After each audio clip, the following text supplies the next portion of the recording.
A very good afternoon to everyone here. It is my great pleasure to open what I think is a very special event. It is an event which is celebrating a project quite unique in its kind. It was one of 73 overall projects which emerged from our European Green Deal call. And what makes it so special is that it invited citizens from all across Europe to participate in our debate on how to achieve a green and fair transition in the decades to come. The title of this project, I think, has been extremely well chosen: Citizens' Voices, in plural, for the EU climate transition. Today, we will have the pleasure to discuss the outcome of this project together with some of the nearly 900 citizens who participated on the basis of one very concrete result, which is a European roadmap for climate transition, which was published yesterday. This roadmap focuses on three key areas for the climate transition. The first one being our food systems, the second one being mobility, and the third one being energy efficient buildings. In order to provide us with the right inspirational backdrop, it is my great pleasure to be able to invite to the podium the Vice President of the Commission in charge of Interinstitutional Relations, of better policy making, and of strategic foresight, Mr. Marc Šefčovič.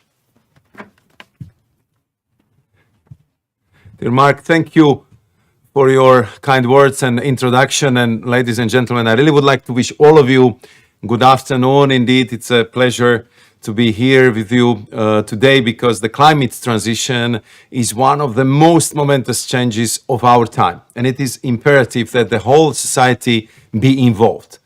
That's why initiatives such as Citizens' Voices for the EU's climate transition are so important.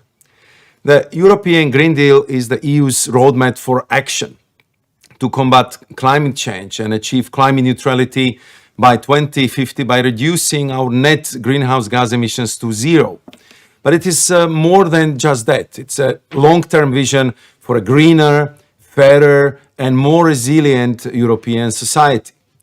Launched in 2019, the Green Deal builds on and accelerates the efforts of the Energy Union flagship project, to which I feel very close because I had the pleasure of leading it under the previous mandate. The far-reaching crises which have beset us since then, including the pandemic and especially Russia's invasion of Ukraine, have highlighted the need to double down on our efforts and accelerate the green transition. And this is the ultimate objective of our Repower EU plan, which will allow us to drastically accelerate our shift to clean energy and make Europe independent from unreliable energy suppliers. Overall, we are on track to reduce net greenhouse gas emissions by at least 57% by the end of this decade. But the hardest work still lies ahead, not least because how we manage the transition will be pivotal to its success. And this will require a delicate process as we seek to reconcile our ambitious climate goals with the security of our energy supply and the need to maintain the competitiveness of our industry.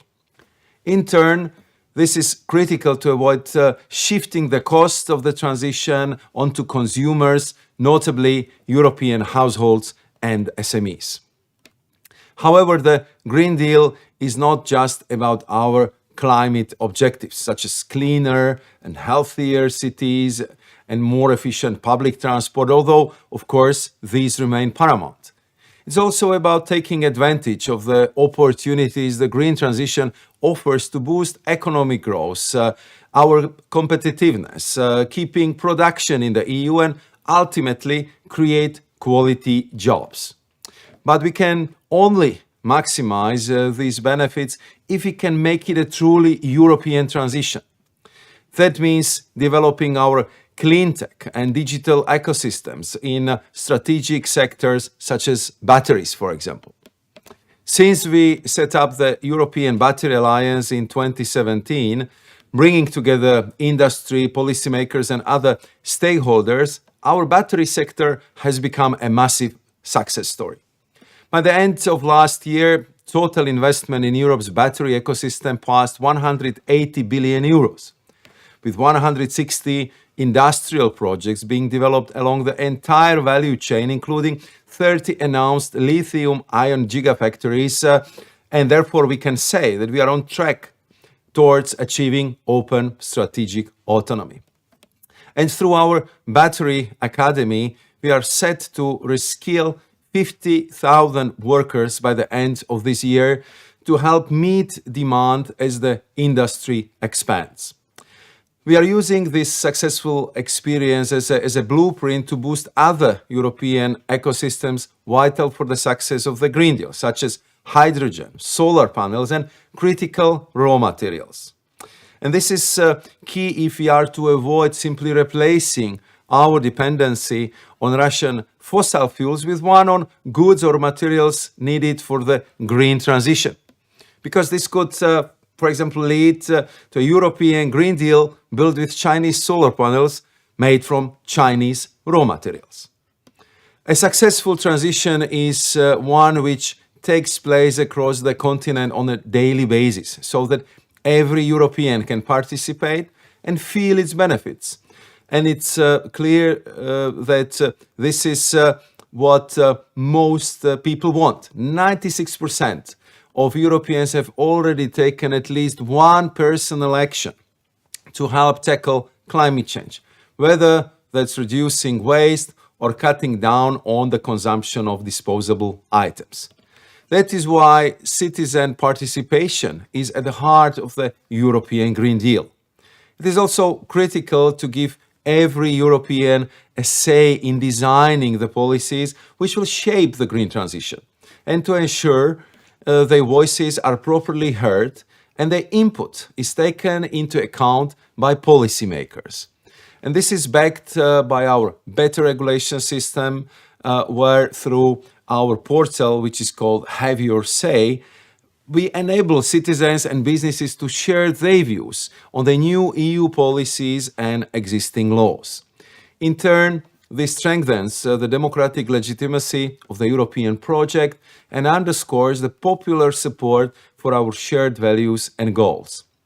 This is clearly an appetite. There is clearly an appetite for such engagement, as shown by the success of the Conference on Future of Europe, where climate change and the environment were one of the 10 topics being debated. And I had the privilege to be closely involved in the conference, which involved thousands of citizens, social partners, civil society representatives, and other groups alongside politicians. The project we are discussing today, Citizen Voices for the EU Climate Transition, is another excellent example of our efforts to broaden the discussion on the climate transition. It was launched in September 2021 as a part of a €1 billion Green Deal call, with the aim of gathering input and feedback from Europeans, from their hopes, their fears, and their expectations. And we focused on the 3 key topics which have an impact on our daily lives and which will undergo major change in the coming decades: sustainable food systems, smart and sustainable mobility, and energy-efficient buildings. Over 15 months, we consulted more than 800 citizens and 260 national stakeholders and held over 54 workshops. The feedback we received was instrumental in creating a European roadmap with concrete actions to ensure a just transition across Europe in these sectors. Today, we will present this roadmap and discuss how these actions can be addressed by the European Union. After all, what good is listening if we don't deliver, including at European level? I will finish by thanking all those involved who dedicated time and effort to being part of this process. It would not have been possible without you. And I look forward to seeing what concrete action emerges from this project. Thank you, and I will pass the floor back to Marc.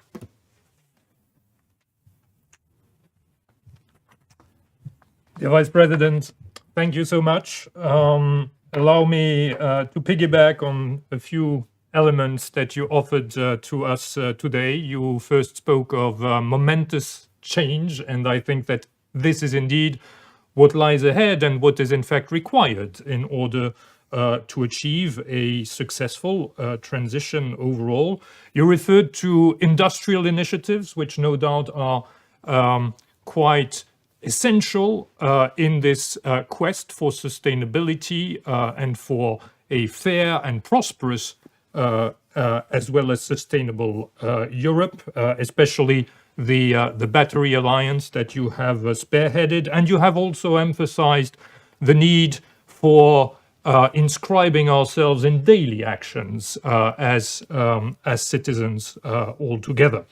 And I think that these elements mentioned by you are indeed essential if we want to rise up to the challenge of what we have to admit is today a real planetary emergency, with time running out fast for saving life on our planet as we know it.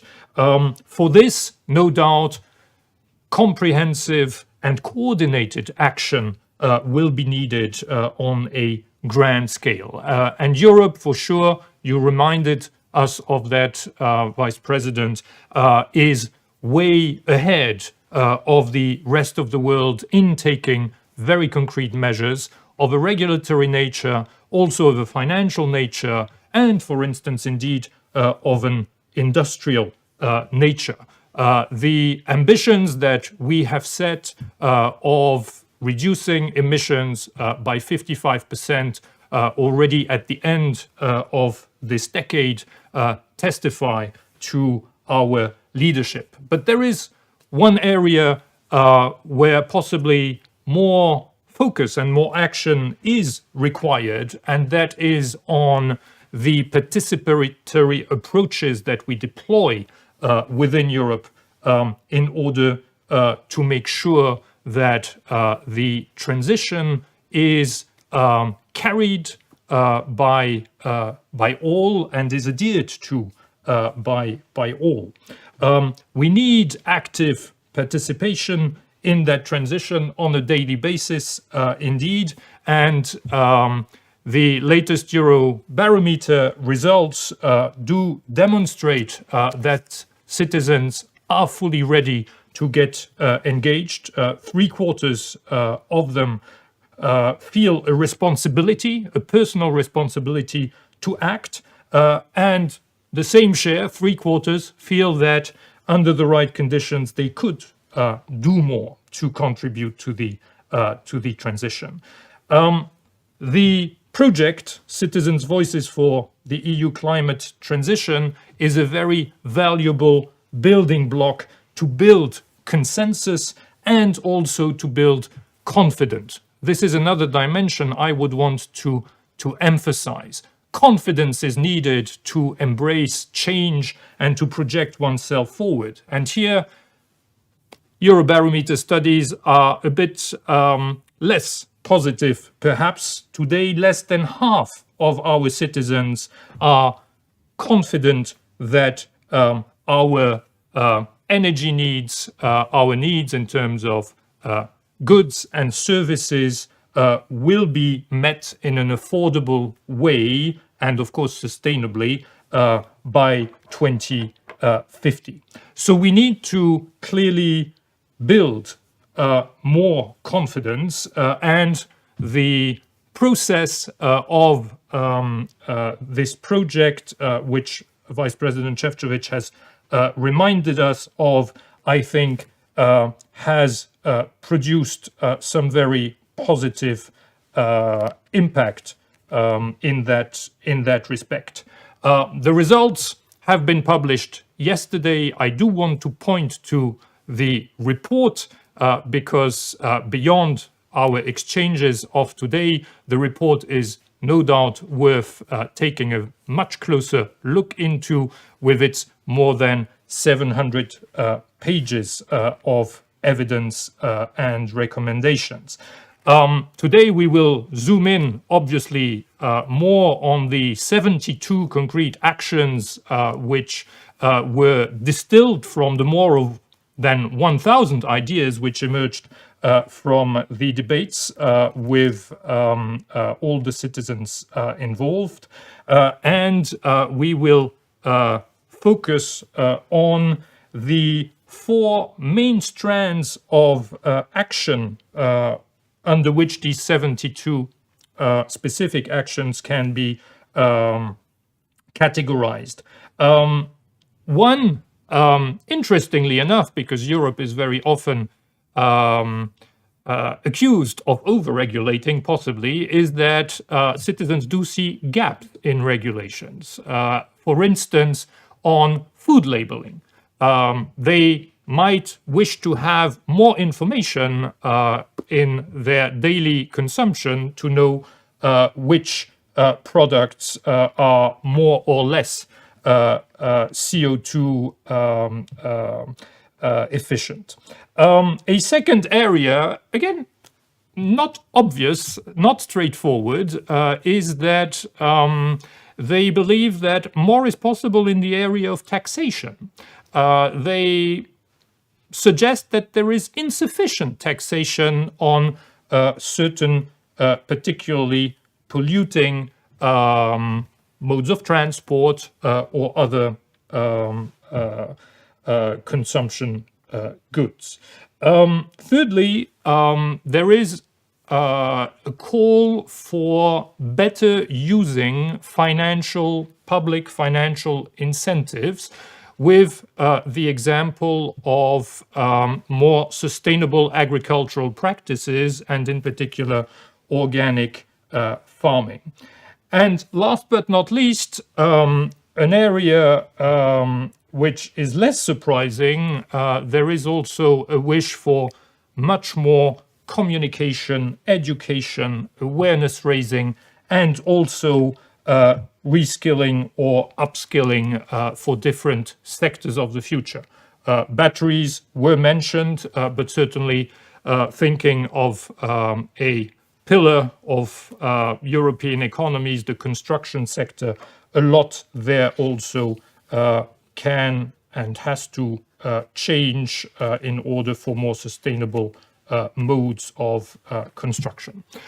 With this, I have the pleasure to pass the floor on to Signe Razzo, Deputy Director General of DG RTD, who will be moderating the first panel on sustainable fuel systems.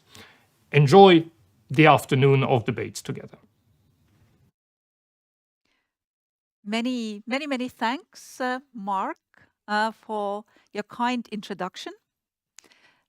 It's my great pleasure to introduce the first panel on sustainable food systems.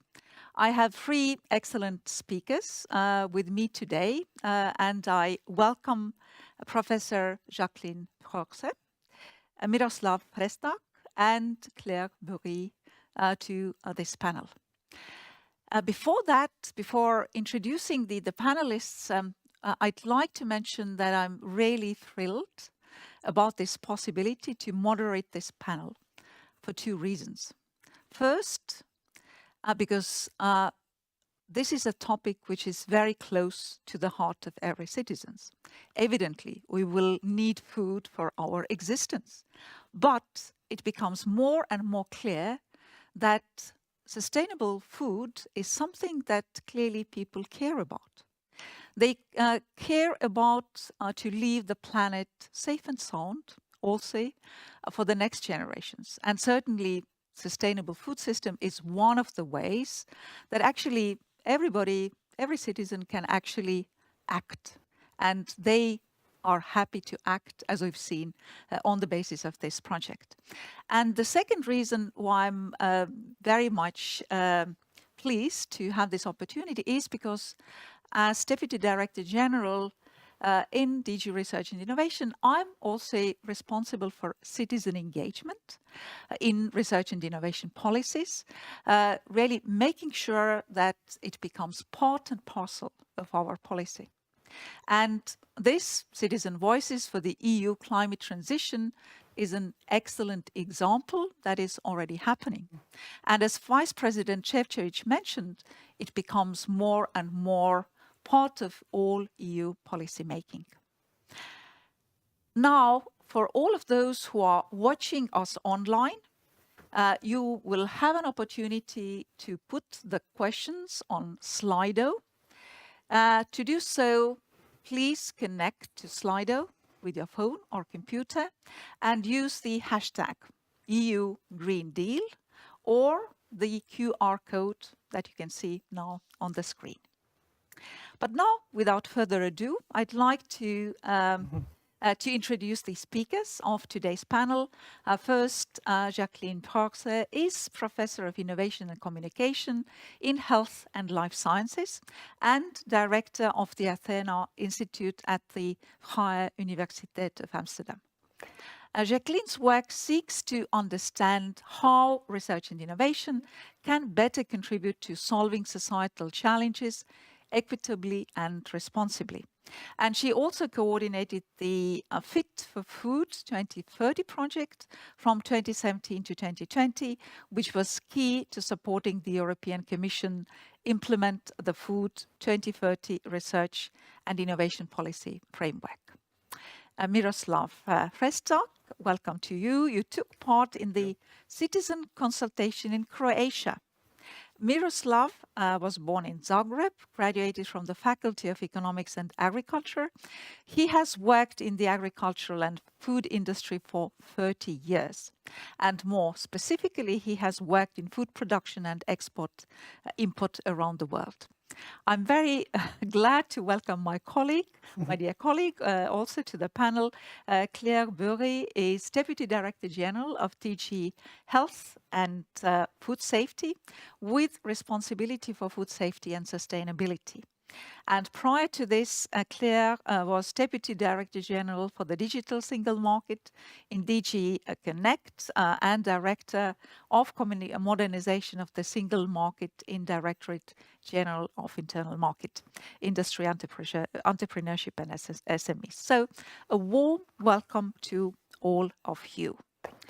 Now, Jacqueline, now the floor is yours to present to us the main outcomes of the discussion with citizens and national stakeholders on sustainable food system. Over to you. Well, thank you very much for this very nice introduction. And it's a real pleasure of being here and tell more about the results of the focus groups that were held with the many citizens. You're very right. First of all, they were very enthusiastic to talk about the subject of sustainable food systems. They were very supportive of the aim. The vision is so broadly supported. However, we did find that many citizens didn't know anything about the European policies on this issue. They were unaware. And so also when they were discussing the issues, they were doing that from their own perspective, their own lived experiences, and not so much from knowing anything about what the European Union would do. So in drafting the EU roadmap, we started by discussing the many barriers that citizens saw. And first of all, they were very clear about, interesting. Thank you. So they focused on sustainable food production as one of the areas in the food system that they were very much focused on. And they saw that much of the agricultural subsidies were not oriented towards this new way of food production, more sustainable food production, but actually more towards the large-scale production. They also saw that many of the economic incentives playing a role were not towards the sustainability, but supportive of, again, this more industrial, large-scale production. Another barrier that they saw was the fact that there was not much regulation on the development of, for example, new proteins as a way to support more plant-based production. Another area of barriers is the sustainable food processing and distribution and retail. And there we see the labels coming back. Many citizens thought that the use of labels was extremely confusing. They were hard to read and, worse, they are often misleading and are having unsubstantiated claims about sustainability. And one of the things is that they really felt frustrated by the fact that lots of greenwashing takes place. Within the field of sustainable food consumption, they focused very much on the costs that are actually involved. They say that many of the healthy products are more expensive than the unhealthy ones. And they also say that they see a need for a more plant-based diet, more plant-based nutrition, but actually that the culture in many countries is not supportive of such a shift. Another thing is that consumers actually lack knowledge of what is exactly a healthy and sustainably produced diet. Then, when looking across the cycle, they mention barriers related to lack of political consensus. So many of the national governments, they found, don't have long-term food strategies. They, in their opinion, go from crisis to crisis, short-term policies. They also noticed the siloed way of looking at food from the policies. And they said, why are stakeholders not more involved in this whole process of sustainable food system transformation, and especially the role of citizens? Now, the next step in the process was looking at the ideas that were there. And citizens came up with a lot of ideas. In total, taking everything, it was more than 2,000, but we clustered them initially in 500 topics. And those topics, again, were clustered into themes. So the themes that were proposed were actually 6. The first one is about developing awareness and knowledge to empower stakeholders of food systems. This is in line with the fact that they want more people involved in this food system transformation, but they also feel that most people don't know enough about it to do that. And stakeholders is not just citizens. They also mentioned that food producers, but also others along the food chain, need to know more about sustainable food production. So that can go through educational campaigns, but also workshops. You can even think about cooking classes, things like that. Then they very much are concerned with the costs, the awareness that actually food system transformation is likely to lead to increased costs for production and ultimately at the end for consumers. So therefore they brought in quite a few ideas on trying to reduce those costs at the production level, but also in supermarkets. Another theme was shortening food supply chains. So having a shorter links between consumers and producers, buying directly from producers, but also shortening supply chains is making distribution more environmentally friendly by electric vehicles, for example. Another thing is reducing waste across the food cycle. So from the production, distribution, all the way to the consumption, how to reduce waste. Not only again by citizens, but also by the other producers and distributors along the chain. Another one is raising capacities of the public sector in facilitating this. This links again to the fact that it's so much siloed. So they want more collaboration, more exchange. And last not least, empowering food producers to become active agents in sustainable food production. So bringing really also the farmers into this discussion, as they saw, is that many of the farmers nowadays don't earn a good living. Many of the farmers have to leave their land, and they really feel that the transformative capacity of farmers could be much better used. They're not the problem, they're really part of the solution. So this led to a roadmap. And the roadmap, how we constructed it, was that we started looking at solutions more on the short term, on the middle term and the long term. And that was very linked to certain instruments. So instruments more about education, campaigns, those kind of things are more for the short term. Solutions that pointed more towards instruments that were financial, like providing subsidies, were more of the middle term, and the long term were the ones related to legislation, increased regulation. And we divided those again over the food cycle.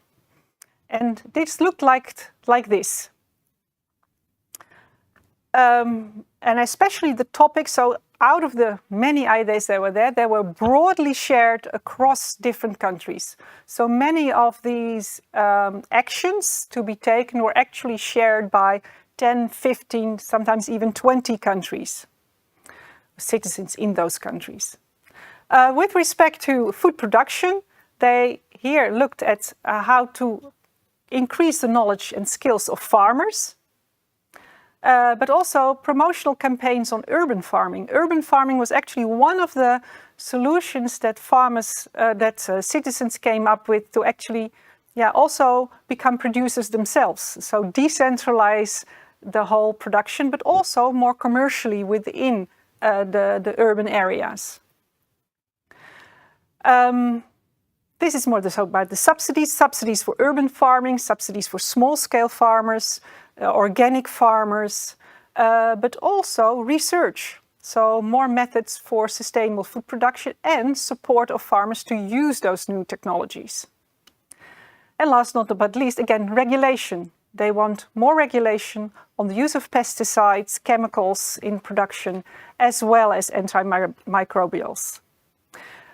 With respect to the food processing and distribution and retail, they focused very much on more promotion of organic, healthy and locally produced foods in supermarkets, education on reading food labels, but also subsidies for the development of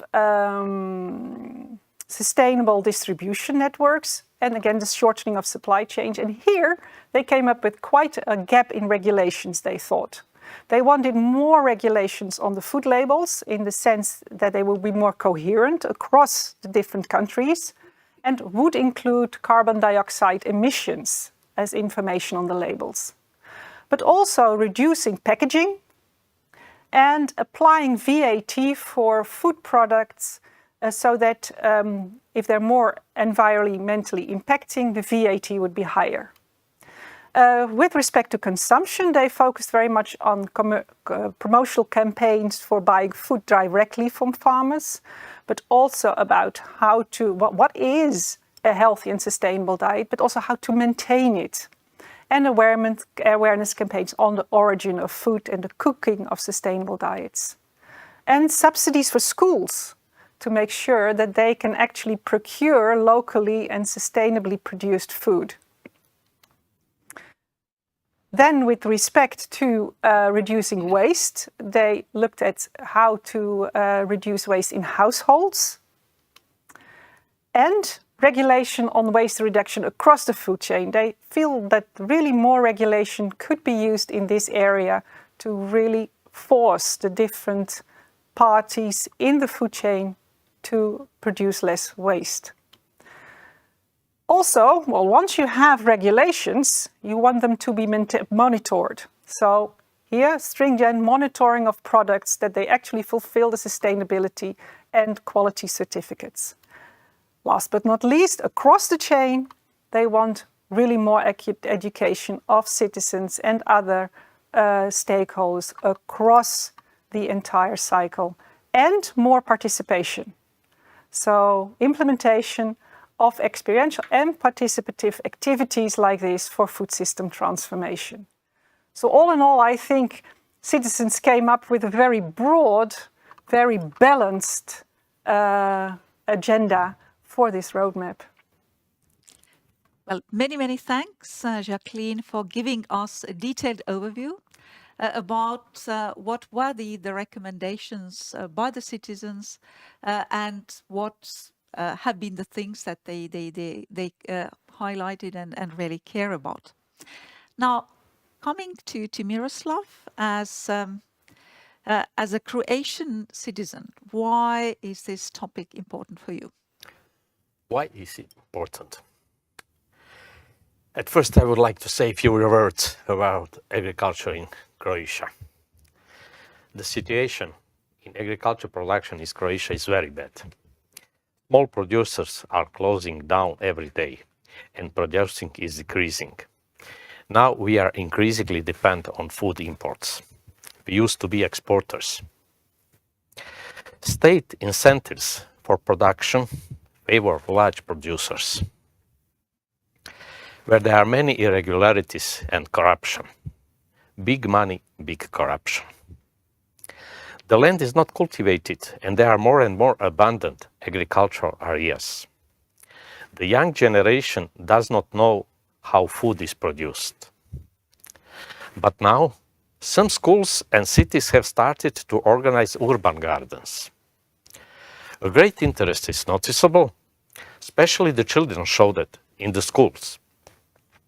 Unfortunately, all this is without the help from authorities. With professional help and help with means of production, there will be greater interest and better results. Help with seeds, seedlings, greenhouses, organic fertilizer would encourage many people to decide to produce something in their own gardens. In the past, in Croatia, producers in vicinity of large cities played a very important role to supply the food to the cities. Now, those areas were turned into construction zones, and this production disappeared. Otherwise, there are fewer and fewer green spaces in cities. Now we have some ideas about planting fruit trees in city parks, but there are no concrete attempts yet. What we heard before, food production, for my opinion, should be brought closer to the market in order to reduce transport, to increase the quality and the freshness of the products. Organized purchase products from smaller scale, as well as transportation and marketing, would reduce costs and would itself have an effect on lower price. But also, the supermarkets should be obliged to dedicate a certain percentage of shelf space to small producers and to make these products more visible. Food systems that will bring production closer to consumers will contribute to CO2 emission and increasing the food quality, which will not be treated in order to maintain freshness due to long-term transport. Also, what we heard before, waste and packaging are very important. It's everyone's responsibility to minimize food waste. From those who produce food to supermarkets, at the end to us consumers. Food produced close to consumer, yes, and waste is less if we produce something near the consumer. Now, I don't like to talk about the special treatment of the food which is transported over long distances and how this affects on the quality of this food. How is reducing food waste? We see that estimate 60 million tons of food is wasted each year, which not only represent a significant loss of resources, but also contributes to greenhouse gas emissions. To address this issue, we need to promote food waste reduction and prevention strategies. As we heard, lots of quality ideas and proposals were presented on panels across the EU. In the vast majority, from north to south, from east to west, they had lots of good suggestions about the future of sustainable food systems. The importance of developing sustainable food systems is highlighted every day, more and more, in protecting the country and the health of its inhabitants, because climate change is becoming more pronounced. Every day we read about various problems, such as temperature records, low rivers levels, floods, and other weather disasters. We read also news about hungry people in the world, which consequently trigger population migrations.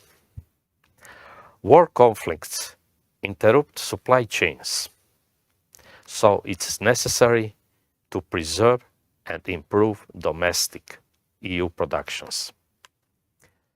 Second step, I would like to say, will be to help the other regions in the world for sustainable food systems, because all the eyes are now on the EU. It's time we return to producing and consuming local food. This means that we are also ready to eat seasonal and less imported foods. Let's do this to stimulate the local economy, increase food security, and ultimately be more sustainable. Thank you. Well, many thanks, Miroslav, for your insights and the recommendations, many of which are actually coinciding with what the citizens also highlighted. Now, coming to Claire, we've also heard that the citizens want more regulation, which could be surprising. This is not normally the case, but perhaps not as surprising.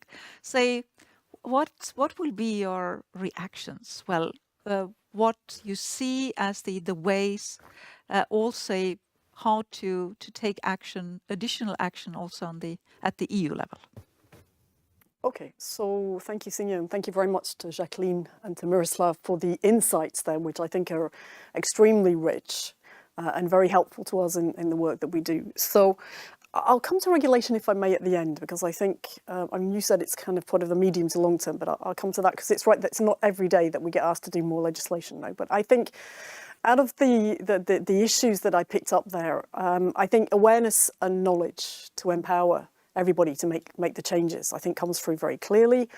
So we work with member states to try and do that, to foster the knowledge and to get them to exchange on food sustainability. I see that in the Slido, Louisa says, in Italy we love food and sustainable food is important. Well, of course, everybody loves Italian food. But of course, we want all our food systems to be sustainable. But there's trying to find the right balance between what we do at EU level and what the member states do, because food is very local at the end of the day. No? And the cultural issues that you talked about are very local as well. And sometimes we go that are at our peril at the EU level, no? Because things have to be done carefully in terms of changing culture and changing attitudes. But we do work with the member states to foster knowledge. We have been reaching out directly to citizens on one of the areas that you highlighted, which is food waste. So from December to February, we had actually 3 weekends in which citizens very generously gave us their time to talk about food waste and what to do on that. Obviously, it lies in the hands of all of us citizens because most of the food waste is produced there. You're right, it has to be all the way along, but it's mainly at the end of the chain, let's say, that we need to think about what to do with food waste. So I think there really citizens have it in their hands, and I can come back to what exactly we might do on that. But I think this providing information as a priority at EU level is important. Marc said it about the labelling. We have been looking at nutrition labelling. There are various schemes out there. But I think there's also this question of sustainability labelling, which is a growing market across the member states. But as you said, the problem is greenwashing, no? Are consumers really being told the truth about what's in the products? Because it is very trendy, people want to know, but how much can they rely on the information that they're getting? So this is one area where we will be coming with I think, a framework around the sustainability labelling in terms of what might be taken into account and how the systems could be developed in a way which is more useful for the consumers. So that's on awareness and knowledge. I think another point was costs. No, it's going to take all of us costs. It's going to take all of us an effort to make the change, but there will also, we need to decide where we put our money in terms of making the change. So, Signe, thankfully you have big pockets. I have very little money in DG Santé, but you have big pockets and you help us. You mean the DG? Yeah, the DG, sorry, not you personally, yes, but the DG has a lot of money that you put into Horizon Europe. And hopefully there we spend our money wisely on things like precision farming, what are the new technologies, how can they be developed, how can they be made available to farmers. I'm very conscious of the fact that, it's not just for the big farmers, it should also be for the smaller farmers who may need, a little bit more of a push to make them jump over, but also advice for our farmers in terms of knowledge. We've set this target at the moment, aspirational target of reducing chemical pesticides by 50% by 2030. You talked about the pesticides as well. But of course, it's difficult for the farmers because they don't always know what the alternatives are that are available and how they can do the transition. So we really we have something called the Farm Sustainability Data Network, which is somewhere where they can go and they can get very practical information about what should be done. And also the CAP has been considerably changed now, the CAP, the agricultural funds that we give to link them to ecosystems and so on. No? So I think we are trying to channel everything in the right direction to reduce the costs. And maybe just a couple of further points. I hear a lot about shortening the supply chains in terms of the comments that were made there. Obviously, the other issue that's very much on the agenda with the war in Ukraine is food security. So, above all, we're being told we need to make sure that our citizens have access to food. They do, but they also need access to affordable food. So I think we need to keep the balance. But of course, local supply chains can be very positive. They can help citizens see much more clearly the value of the food that they're getting because they see where it comes from. And one area that I think we should focus on is sustainable public procurement. It came up in some of the questions here, so that the public authorities have a better idea of what they should be looking for in sustainable procurement. Again, there will be differences between member states, but if we can get together a network of experts and we can put in place some guidelines, let's say, about how to do sustainable public procurement, I think that can help on reducing the food supply chains. So last but by no means least, on legislation, of course, we do have proposals in the pipeline. We're looking at reforming our seed framework to make sure that farmers have good access to healthy seeds. We're looking at how we can use new technology, the new breeding techniques. We're food waste as well there. We want to get member states to set targets, and then they may well have an effect where it comes down then in terms of putting in place national strategies so we can really work towards it. But also, I think, an overall framework in which we say what sustainability is. Mm-hmm. And how we want to go about it, and then ask member states to set their own strategies and have these ideas on public procurement and labelling could be the way that we could do it. So it would be very much a framework legislation. I mean, I don't think we need to be into the weeds, if I can use that analogy on this. We need a framework that will enable and that will help in terms of making this transition all the way along the chain. That's why we call it from farm to fork. It has to be all the way along. We can't, we can't focus on one part. We have to work on all of it. So. Well, many thanks, Claire, for actually highlighting the different strands that were actually the Commission is reacting from the awareness up to the legislation, actually highlighting also the actions which are already in work in order to relate to the concerns and also the recommendations that the citizens made. Now it's really time for questions and answers. We have a few also via Slido now on the screens. And let me just first take the one which speaks about the younger generation or the change in the attitudes.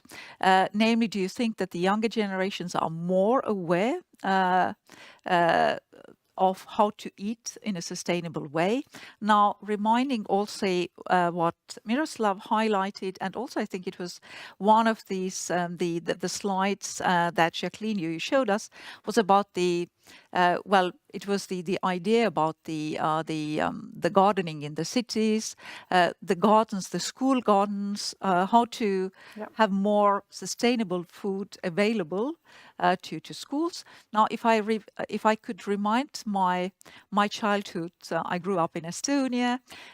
Then every school had a school garden. We also had the gardens at home, which we took care of. Then, when with regaining independence, liberation, or free market, then everything was available for us. Bananas all year round. Well, people didn't think about that you actually need to grow something yourselves. But now this has changed. And now, for instance, my son is very keen on gardening, for instance. So what are your reactions? What are your perspectives? Miroslav, you'd like to start? The majority of young educated people pay attention what they eat and how is that produced. They care about packaging, about everything. But unfortunately, this food is more expensive. And income for young people is lower. Only educated and this kind of good situation, young people can buy this food. The last of them, between quantity and quality, what they look for, they chose quantity. Yeah. Jacqueline?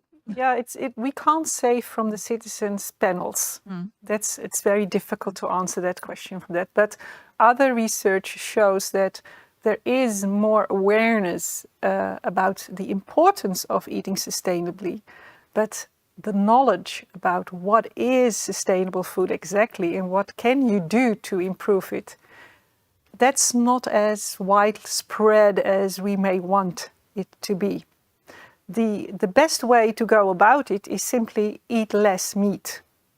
But that's a message that is, slowly sinking in, but for many difficult to actually apply. Now, there was also the issue, the proposals also, and Clary also mentioned that the labeling, the information, awareness of what is locally produced. So also the recommendations for the supermarkets to make them more visible, so that if people would like to go that way, that at least that they know about it, that it's something which then they can make that choice based on that preference. Yeah, Claire? Yeah, well, I think, just to go back to the other question, I think what's important is that we have healthy food for all. And that really is a red line that goes through all our policies. No, it has to be for everybody, not just the few. On your point about availability of information, of course, those who are in, let's call it the middle of the chain, the retailers and those who take from the primary producers and so on, there's a particular responsibility, I think, for them in terms of driving change. And we have had, over the last 18 months, what we call a code of conduct for responsible business and marketing for the food firms. And we asked them to sign up to commitments across the piece in the food chain, which they have done. And to make them more responsible, obviously our regret is that we have a lot of big companies and not enough of the small companies, which I think, again, that comes through the questions now. It can't just be the big ones.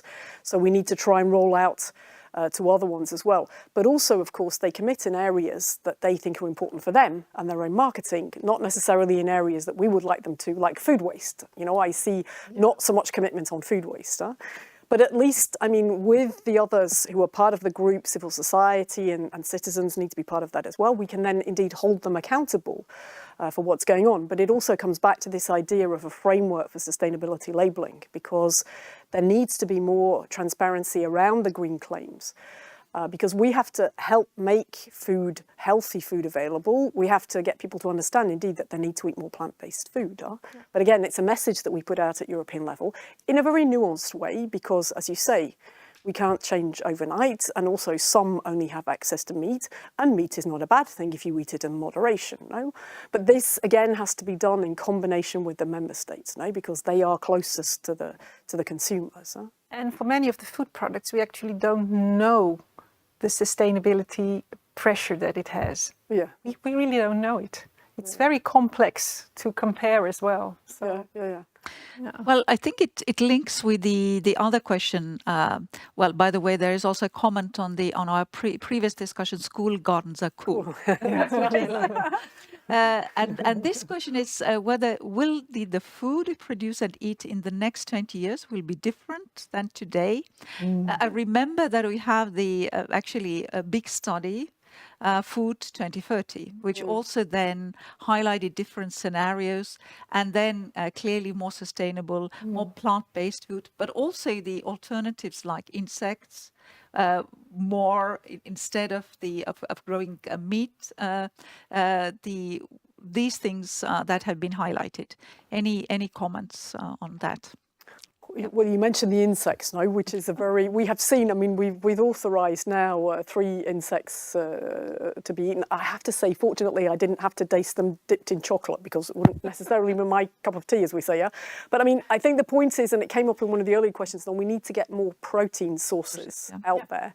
But I want to underline as well that, of course, the EU is opening up choice. We are not forcing anybody to eat anything. No? I mean, nobody is forced to eat insects, or neither should they eat them because they happen to be in something. No, I mean, we are all for clear information of the consumers, but making more protein sources available. But I think the food that we eat will be quite different in 20 years. Huh? I think it will. I think, interestingly, some of the more traditional vegetables, which maybe went a little bit out of fashion for a while, are now coming back, the heritage vegetables, different colours and so on. But also, I mean, we haven't authorised anything in Europe yet, but there's also the lab-grown meat, which is out there. Of course, not necessarily everybody wants to eat that. And again, we respect the fact that people can choose. But I think we do have to, really examine and look at innovation and how we can change our food system. Because otherwise, I mean, the points you made about climate change, no? And the farmers who are at the sharp end of it, I definitely agree with what you said, which is they are not the problem, they are the solution. But we also have to help them in making the changes and the transformation. There is also the question concerning now the change in consumers' behaviors, especially after the aggression of Russia against Ukraine following COVID-19. I think Claire also referred to that, highlighting that actually food security is also something which I think that in the European context we didn't think about that so much in the last couple of decades. Well, certainly globally, but not so much here. But now this is also something which has been highlighted also as a result of that. Any other changes in the patterns that we can see? Well, I think that's the main issue that's come onto the radar screen because we have so long taken for granted, that there wasn't a problem with food security. And as I say, it's not that it's not a problem with food availability, it's more a problem with food affordability. And prices, unfortunately, are still going up, so we need to factor that into the policies that we make. I mean, for example, this morning I was at a conference discussing animal welfare, growing demands from consumers to take laying hens out of cages. But of course, this will take time, it will cost money. So again, we need to factor in the overall context that we have, although consumers are telling us that they want to have more animal welfare in the way that the animals are reared. The food security issues have to be taken into account, I think. Now, there is also the question, and this is also relates to what I wanted to ask Jacqueline, is namely the food as being part of Europe's cultural heritage. Whether you would also like to comment on that. Yeah, food is very social, I would say. You see differences across Europe, but we also see a lot of changes. Like all the food that has come to Europe over the past decades also shows how open we are to different cultures, food cultures, as long as it's tasteful, if we like it. So also for these changes for the years ahead, I would really say it needs to be tasty. We need to make sure that we like it. That's, I would say, is key for the future.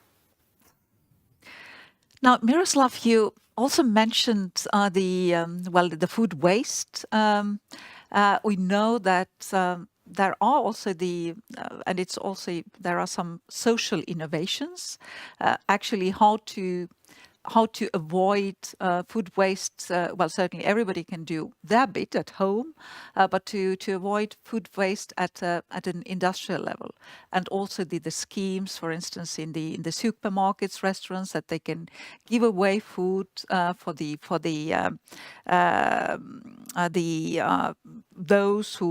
people in need, and things like that.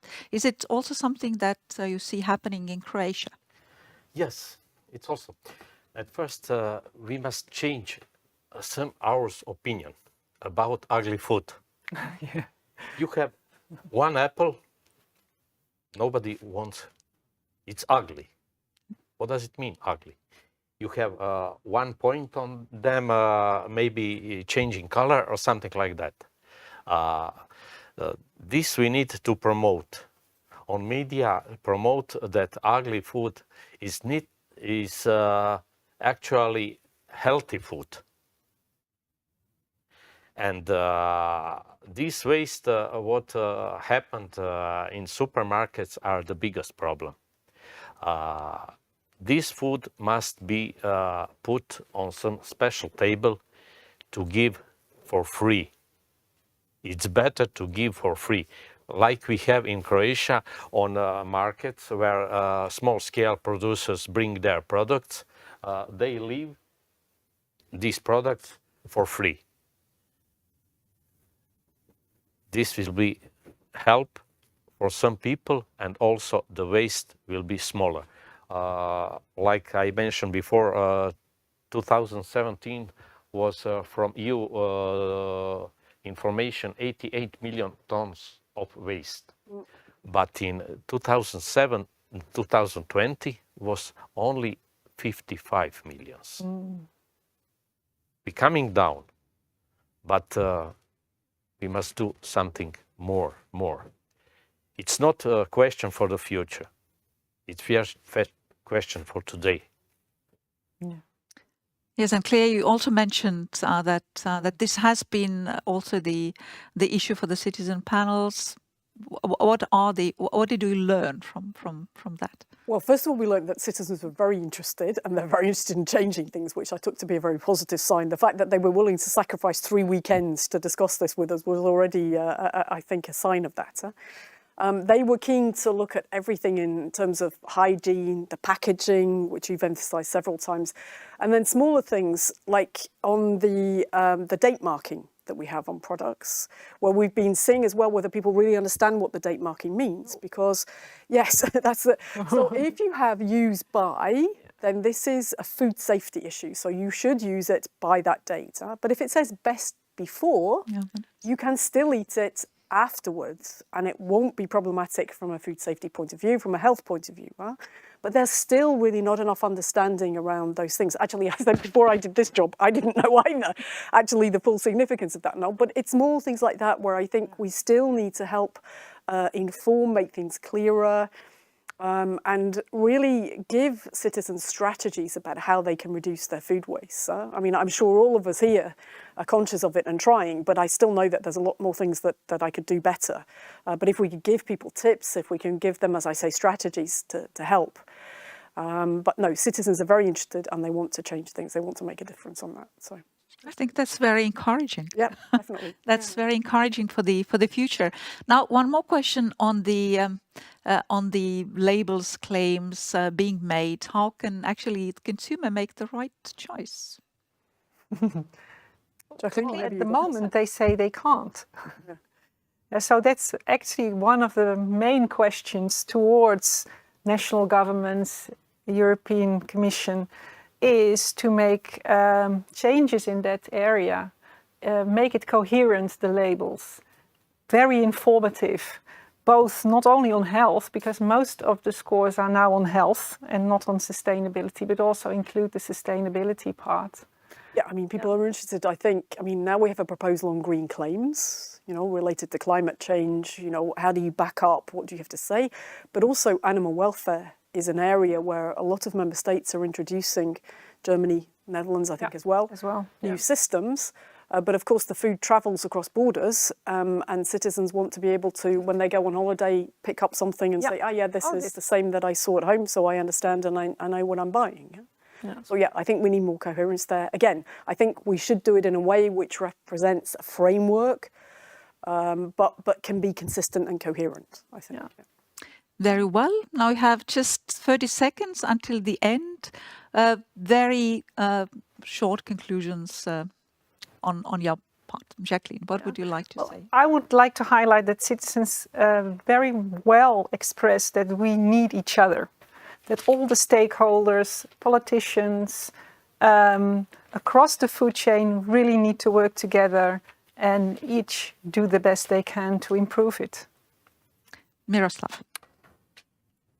I hope that something will be made as soon as possible. And also with details, with proposals and with time to do. Not to wait, I read it, not to wait 5 years for something what we can do in next 1 year. Thank you. And finally, Claire. Okay, I understand there's no time to lose. No pressure, no pressure. No pressure. No pressure. I think I would just underline, and it goes back a bit to what Jacqueline was saying, that I think it needs to be this systemic approach. No, it needs to be from farm to fork, and we need to get everybody working at the same time, and making sure that it all articulates through. So and indeed, we got to do it now. There's no point waiting another 5 years before we get started. So. Yeah. Jacqueline, Miroslav, Claire, many thanks for joining our panel, for exciting discussions here, and also many thanks for the audience who have joined us online. Now it's time to welcome the next speakers for the panel on energy efficiency building. And Bernd Birbert, Head of Unit of Ecological Social Transition in DG Research and Innovation, will have the floor now. Thank you.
Good afternoon, dear ladies, gentlemen, dear friends. I hope you had a good coffee break. It was a pretty short break. You will see not Signe sitting here anymore.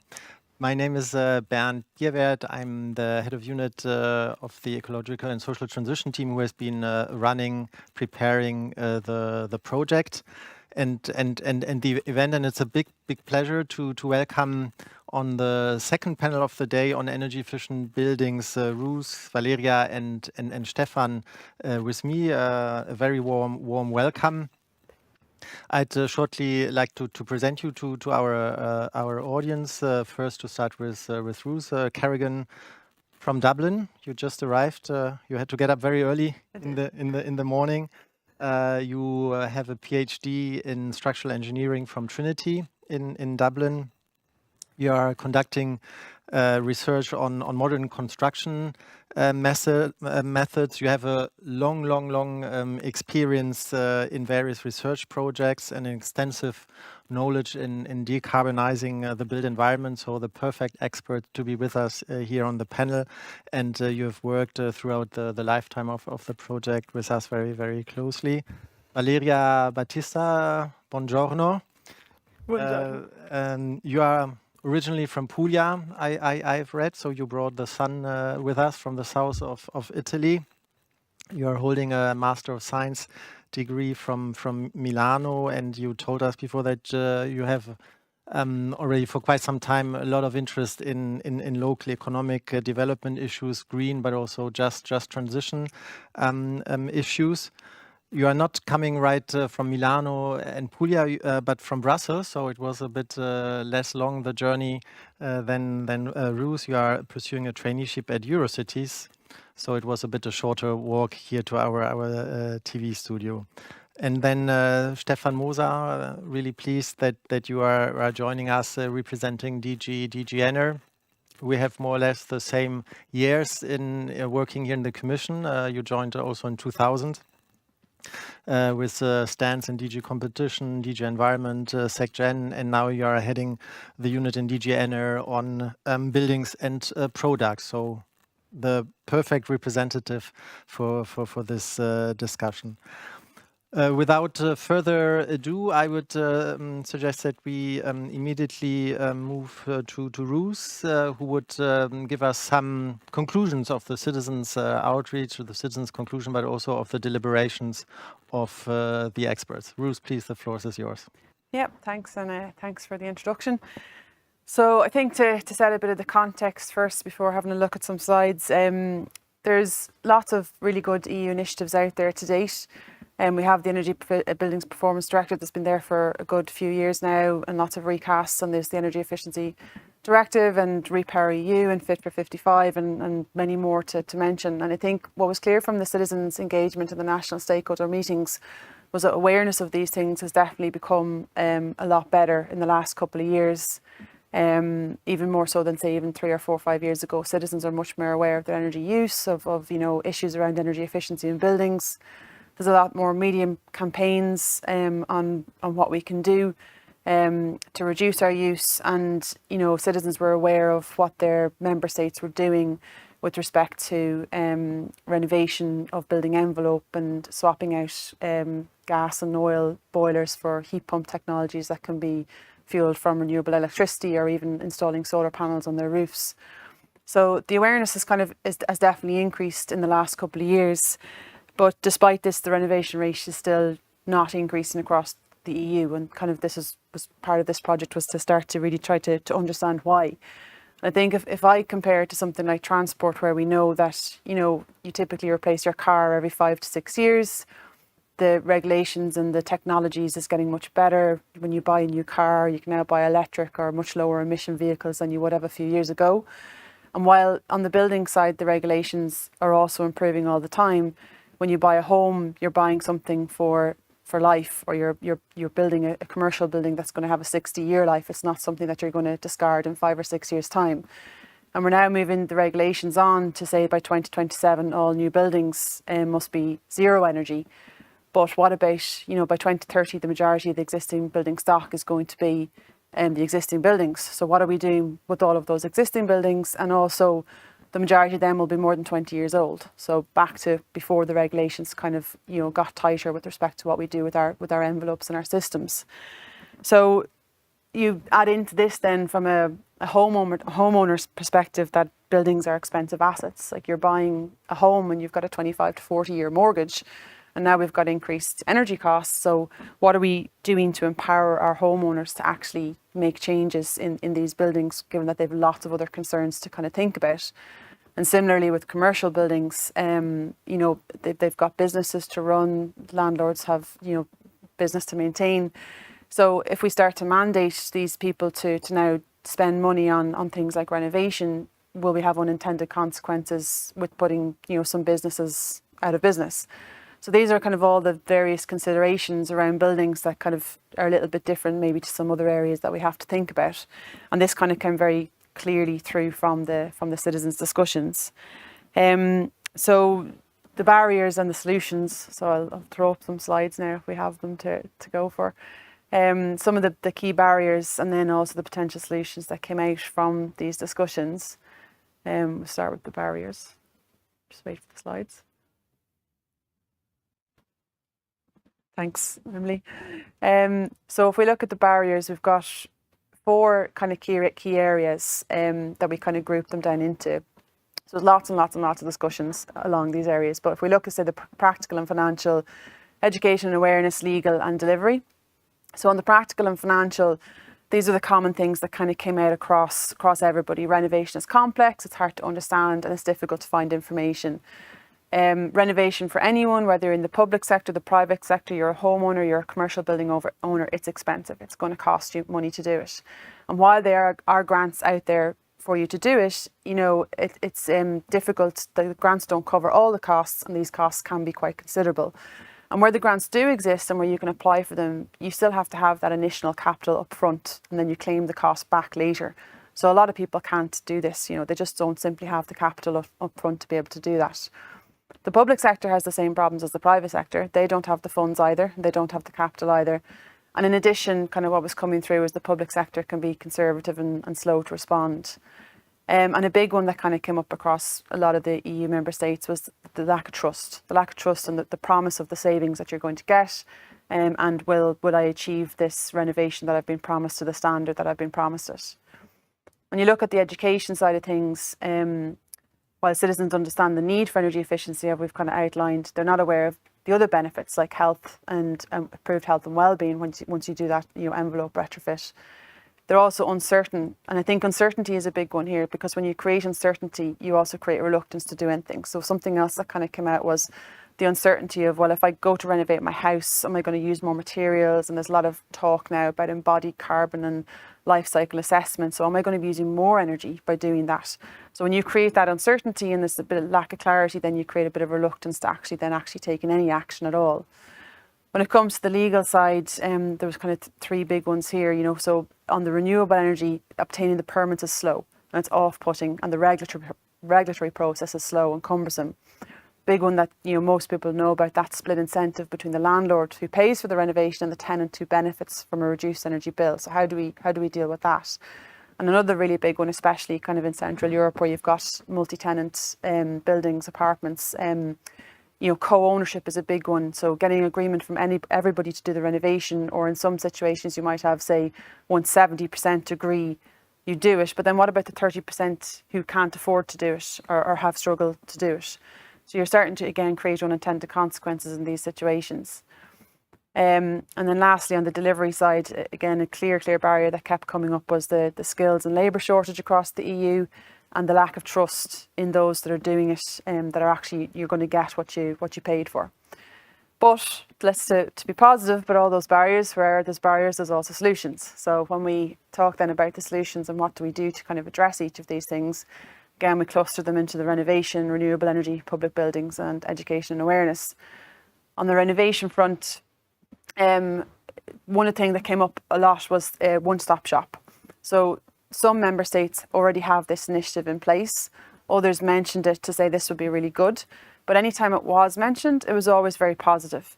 But the one thing that maybe could be advanced with this one-stop shop model would be also the inclusion of pre-finance or voucher voucher schemes to address that barrier of the building owners needing that upfront capital, and other things like, you know, free energy audits and advice to encourage and accelerate the adoption. So let's get the information out there and let's help people understand what they can actually do to their buildings. From the split incentive and the co-ownership problem, another kind of solution that came up was the public funded not-for-profit ESCO model.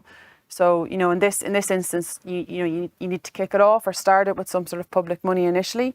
But the idea then would be that eventually it would get to a point where it's self-funded. So you're getting a proportion of the savings back to the ESCO until that renovation has been received. Of course, you have to make sure that you're going to make those savings and not have, you know, problems of past ESCO models gone wrong, where you don't actually measure and verify and tell people what to actually do to make sure you're going to get those savings. But then eventually you get to a point where the ESCO would fund itself, and this also then increases jobs and creates better awareness and education of these things as well. On the renewable energy side of things, another thing that kind of came up again from the barrier side was, you know, if I install my PV and I'm getting a feed-in tariff today for a certain rate, am I going to get that feed-in tariff in a couple of years' time? So longer term commitments from governments for these renewable energy schemes, but also could we fund the local energy agencies better to be able to increase the resources and their capacity to accelerate the application process, you know, not be waiting 3 years, say, for a permit to install renewable energy solutions, and also looking at the renewable energy communities and the local energy systems. So more top-down policies, or exploring the likes of the sandboxes and the innovative playgrounds that are, you know, happening across many of the EU projects. But also looking at our DSOs and our DNOs and, you know, not only mandate, but how do we mandate and or incentivize them to accelerate the implementation of these solutions? They obviously have a lot of issues that they must be cognizant of as well, like they have to reinforce their grid, and they have to make sure that they're not going to cause any blackouts or other consequences as a result of more renewables on their system. But at the same time, we need to speed this up. So what can we do to mandate or incentivize them to kind of speed up that process? From the public buildings perspective, again, public buildings came up over and over again where citizens said public buildings should be leading the way. But the public buildings also have the same problem, that they don't have the money either. They don't have that capital either. But I think we're kind of missing a trick here with our public buildings, because, you know, if we can fund our public buildings 100% and while doing that, provide upskilling and training for tradespeople. So let's give people that training that we say we're missing, and educate our construction professionals and do that on those public buildings. At the same time, create awareness campaigns and use the positive outcomes of the retrofit of these buildings to push that out to citizens and show them what the benefits are. We also then start to create trust in the solutions, and you can start then to roll that out from the commercial side of things. And then lastly, on the education side, you know, provide funding to universities to update their curriculums. Like, a lot of curriculums are still pretty old and aren't really including much on the topics of energy efficiency of buildings. There's lots of masters and, you know, postgraduate diplomas, but let's get it into that undergraduate degree as well. The next generation of energy efficient citizen, like my kids, will not put plastic in the bin because they just know from school that they're not to do it. So can we get into the primary schools and the secondary schools and start to, you know, get these guys to understand that, okay, well, if I plug in my Nintendo Switch, I'm also using electricity. So let's, you know, not do things like that, or leave the lights on. I mean, I'm constantly telling them to turn the lights off. So let's get into the schools and get them to actually start doing things like that. And how do we, like, push out those media campaigns? Like we said, there is some countries that are doing some really good media campaigns, but let's get more and more of them, and just get people to realise, reduce your use, and what are the simple things that I can do as a citizen? What can I do to change my behaviour? It's no cost and it's no disruption. And kind of a last one, because this did come up a few times, was the circular economy. So how do we actually, you know, look at renovating our buildings, but also understanding that what's the best way to do that without impacting longer term impacts, such as materials and what materials to use, and all of that goes with it. So that's a kind of a summary of everything that kind of came up. Many thanks, Ruth. This was really quite impressive. Not only showing us what are the key barriers, and there are many. You one could see it on the long list, but also providing constructive solutions forward, how to overcome these barriers. Valeria, I would be, of course, now very interested to hear from you, from the citizen side, your angle. I saw already in Slido that you have some supporters from Milano. You are not alone here, so there's a big community out in Milano listening to you. Please, Valeria, the floor is yours. Thank you so much. First of all, I would like to thank you for the nice introduction. And during the discussion we had in the workshop with the other citizens, few points which were also mentioned by Ruth were particularly important to me, and particularly important especially linking with the Italian situation. So I will first mention some points which I think are very current in the debate in Italy, and linking them then to possible solutions. So first of all, one important topic that emerged during the discussion was giving to citizens a long-term perspective, a long-term vision from the side of the government. In a country where often there is political instability, it's very important to provide a long-term strategy so that citizens can actually trust the government and know that certain incentives or certain bonuses, for example, or particular actions are going to be undertaken even after the government will change, for example, and there is a switch. So, and regardless the political color, is very important, I think, from an European perspective, but also talking about an Italian point of view, to provide a long-term strategy and vision. Then a second point that emerged, which was very important and mentioned also by Ruth, is to raise awareness about this topic. In Italy, the energy consumption coming from the buildings, from the existing building stock, is 45% of the total energy, and the CO2 emissions are almost 20%. So it's very important to underline how this topic is affecting our life, first as European citizens, so in the long term for reaching the EU policy priority and the targets of the European Green Deal. And second, also from a more individual point of view, how improving the energy efficiency would also improve our life, since a better building, a better energy efficient building is also improving the well-being of who is living in that specific house. So it's important to raise awareness, to do more public campaigns, to educate more. And linking also this to my personal experience, I come from the south of Italy, so often there is still quite a big difference between the northern region and the southern regions in terms of economic and social condition. And the topic of climate change or the topic of energy efficiency is not really present in the schools, for example, or even in the universities. So it's really important to work on that from the early stages of the education and to improve the knowledge to really understand how this is impacting our life. And then linking the education and rising public awareness, I will connect this to my third point, which is that it's really important in this transition to remind that the renovation of the buildings needs to be affordable. There is a huge social sphere in that. As many families are low middle income families would like to participate in this transition, would like to renovate their buildings, but there are not enough incentives for the owners to do it. And so when rising awareness on one side, this means also to inform more the citizens on the different products or incentives they can access. And indeed, in this case, one important topic that was coming through the discussion was the one-stop shop, to raise the numbers of one-stop shops that citizens can access through both online or physical and so that they can inform themselves of the different innovative solution they can access. Often because this lack of information is also especially present in the low and in the low income families. So it's really important to connect this education and raising awareness with the fact that those that are more in need are also those that usually don't have access to full information.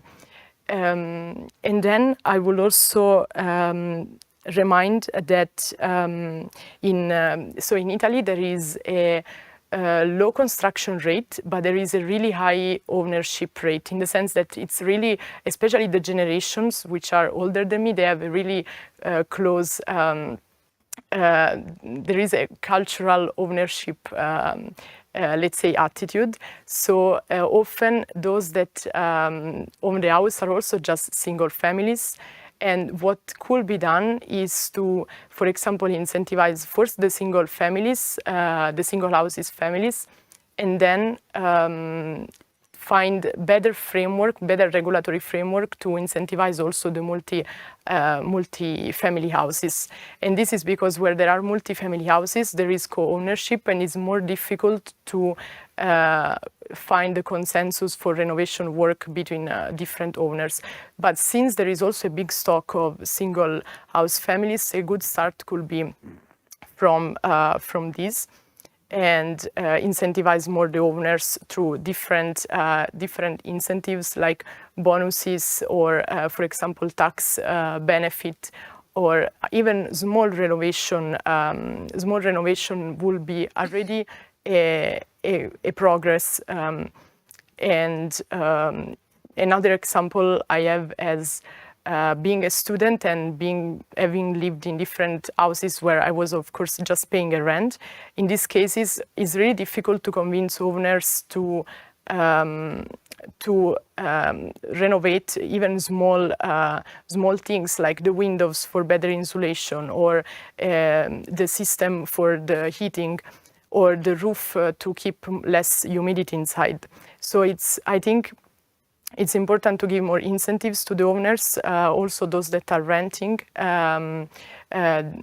multi-stock buildings, and to really incentivize, maybe making some mandatory requirements for those that are also renting the housing stock. But on the other side, I think public buildings should lead the way. This was also something coming from the discussion, because public buildings they have already more incentives and more public funding that could be used. So it's already a good example to start with that. But still, then commercial buildings or single houses are, I think, the easiest to incentivize, and then to find a better regulatory framework for those that have co-ownerships.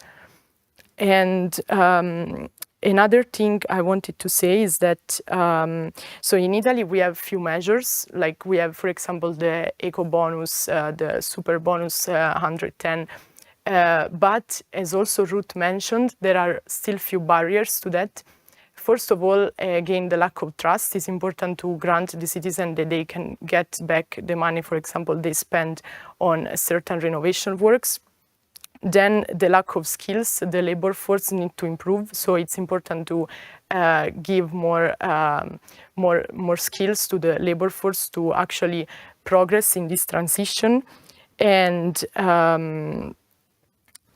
being sure that these renovations are then respecting the standards, because often when there is this huge funding, like it happened with the super bonus, it can be that there are like fraud, or for example the renovation is not done properly. So also doing more controls will be I think an important barrier to overcome. And with this I will conclude that these are like the main points. So I will again just to recap, to say the giving a long-term strategy is important, the education and raising awareness, public buildings should lead the way, and affordability especially for low and middle income families. Thank you. Grazie, Valeria, for this very, very clear recommendations also for the analysis from the deliberations you have had with the other citizens from a national but also from a European point of view. Stefan, we move to you, long-term vision, but also many other recommendations. I'm sure you're working on this. Stefan, please. Thank you very much, Bernd, Ruth, and Valeria. It's a pleasure to be with you. Indeed, as Ruth and Valeria have outlined the various barriers, we need to now provide solutions at the European level, but also at the national and regional and local levels in the EU, and of course also working with international partners more broadly. I think all these points which have been mentioned deserve close attention through legislation, but also through assistance, be it financial or technical. I think in the first place it is very important to improve the information basis, so the diagnosis. What are the weaknesses of the building stock? Which buildings deserve to be addressed first? What can be done about the buildings? And especially each building will have to have a solid document with the diagnosis of what is the weakness of the building, what can be done.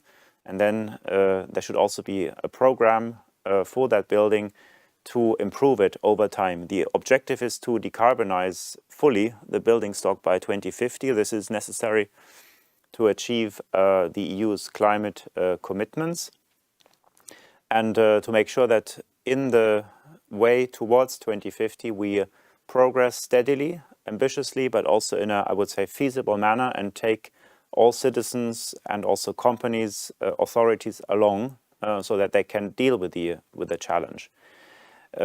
So good information, a good diagnosis is necessary, but also awareness raising, as both Ruth and Valeria have outlined, awareness raising with citizens.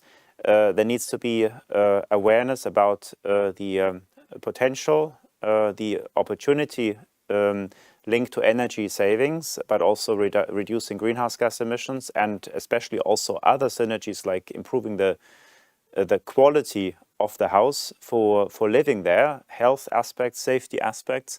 So there are multiple benefits coming from a proper, deep renovation of the building, where you don't forget important aspects which later on could not be addressed anymore properly because what you have done before would have to be taken away again. So this should be avoided. There should be a clear step-by-step strategy for each building, which we would suggest should take place in the form of a building renovation passport if a renovation cannot be done in one go for either financial constraints or technical constraints, or simply because it's too much for the people living there to handle in one single go. So then it should be a program which could also then lead to and should lead to a deep renovation of that building, and should be financially more supported than, I would say, shallow and superficial renovations.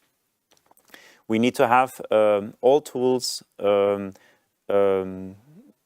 proper use and fit for proper use, which is a regulatory aspect, create obligations. I think without obligations we will not make sufficient progress. In the EU directive on the energy performance of buildings, we have proposed from the Commission side minimum standards, minimum energy performance standards, as a tool to overcome in particular the split incentives between owners and tenants, but also to make things move forward. There can well be a kind of, I would say, exemplary function for public buildings, commercial buildings, where decisions can be taken more quickly and the renovation can be implemented more quickly, but it should also address the entire building stock, including residential buildings. The idea of EU-level minimum energy performance standards is to accelerate the improvements to the worst performing buildings. The idea is that with the worst performing buildings you can make the biggest progress, the biggest gains compared to the efforts which you put into the building, both in terms of energy savings and greenhouse gas emissions, but also other synergies and important improvements affecting the quality of life of citizens living in those buildings. Safety, health, accessibility also. That's very important. Also, member states should use minimum energy performance standards for the rest of the building stock, but they determine, and they should determine through national renovation plans, the strategy, the way to address the rest of the building stock in a very inclusive, consultative process with everybody, with citizens, but also with industry, with unions, with local, regional authorities, to have a full picture of the challenges, of the objectives, but also of the means, the solutions, and make sure that there's a close link and accessibility of information to citizens and all actors, especially at the local level.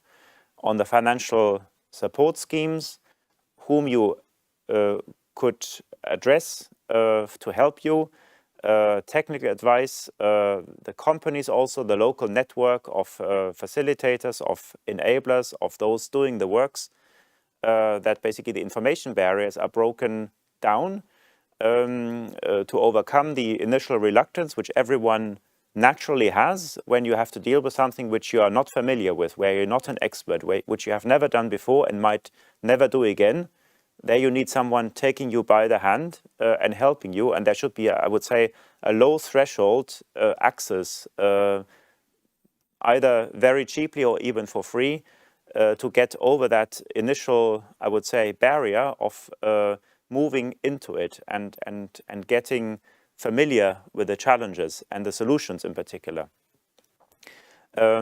This often can be done in a more efficient and effective manner if it's done not just alone for yourself, but together with your neighbors, with the people living in the same street, the same neighborhood.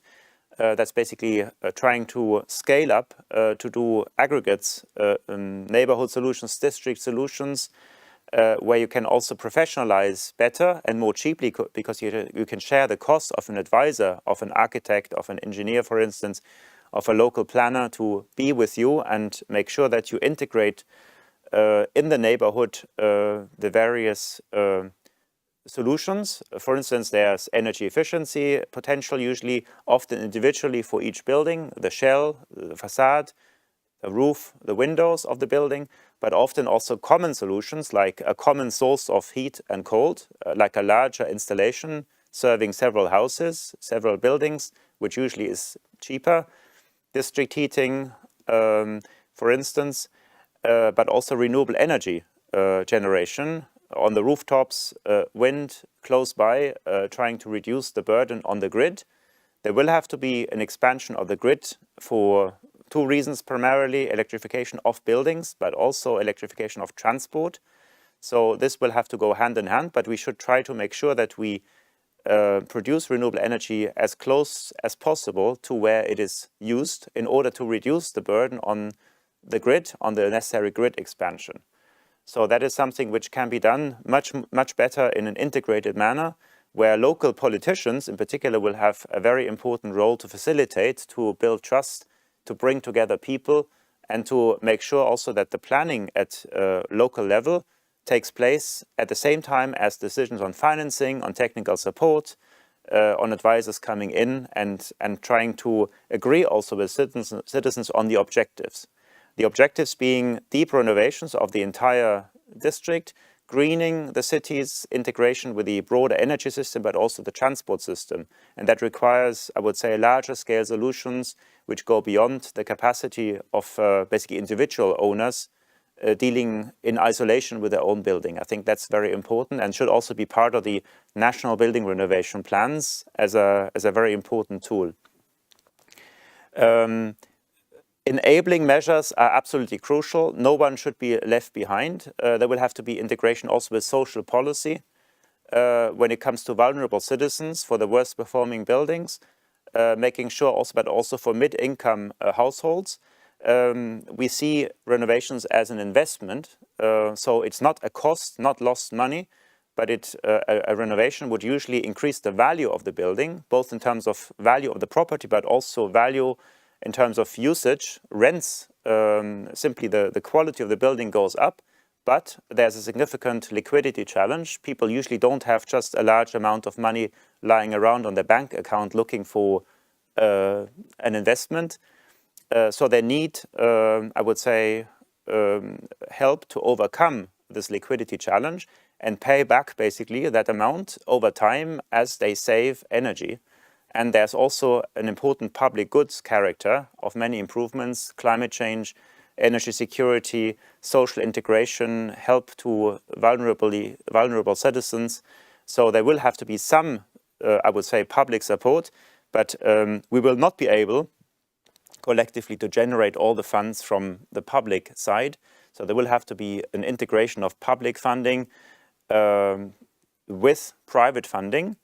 And the payback times are relatively short in view of the relatively high energy prices. So that it's basically economically also advantageous when we overcome this liquidity challenge. And that, I think, is now a task for the financial industry, for the public support authorities, the public banks, promotional banks, but also the private banks, to come together and design easily understandable and operational financial mechanisms to enable citizens to shoulder that significant investment challenge, which actually is beneficial for everyone, for society, but also individually. But this investment challenge needs to be addressed.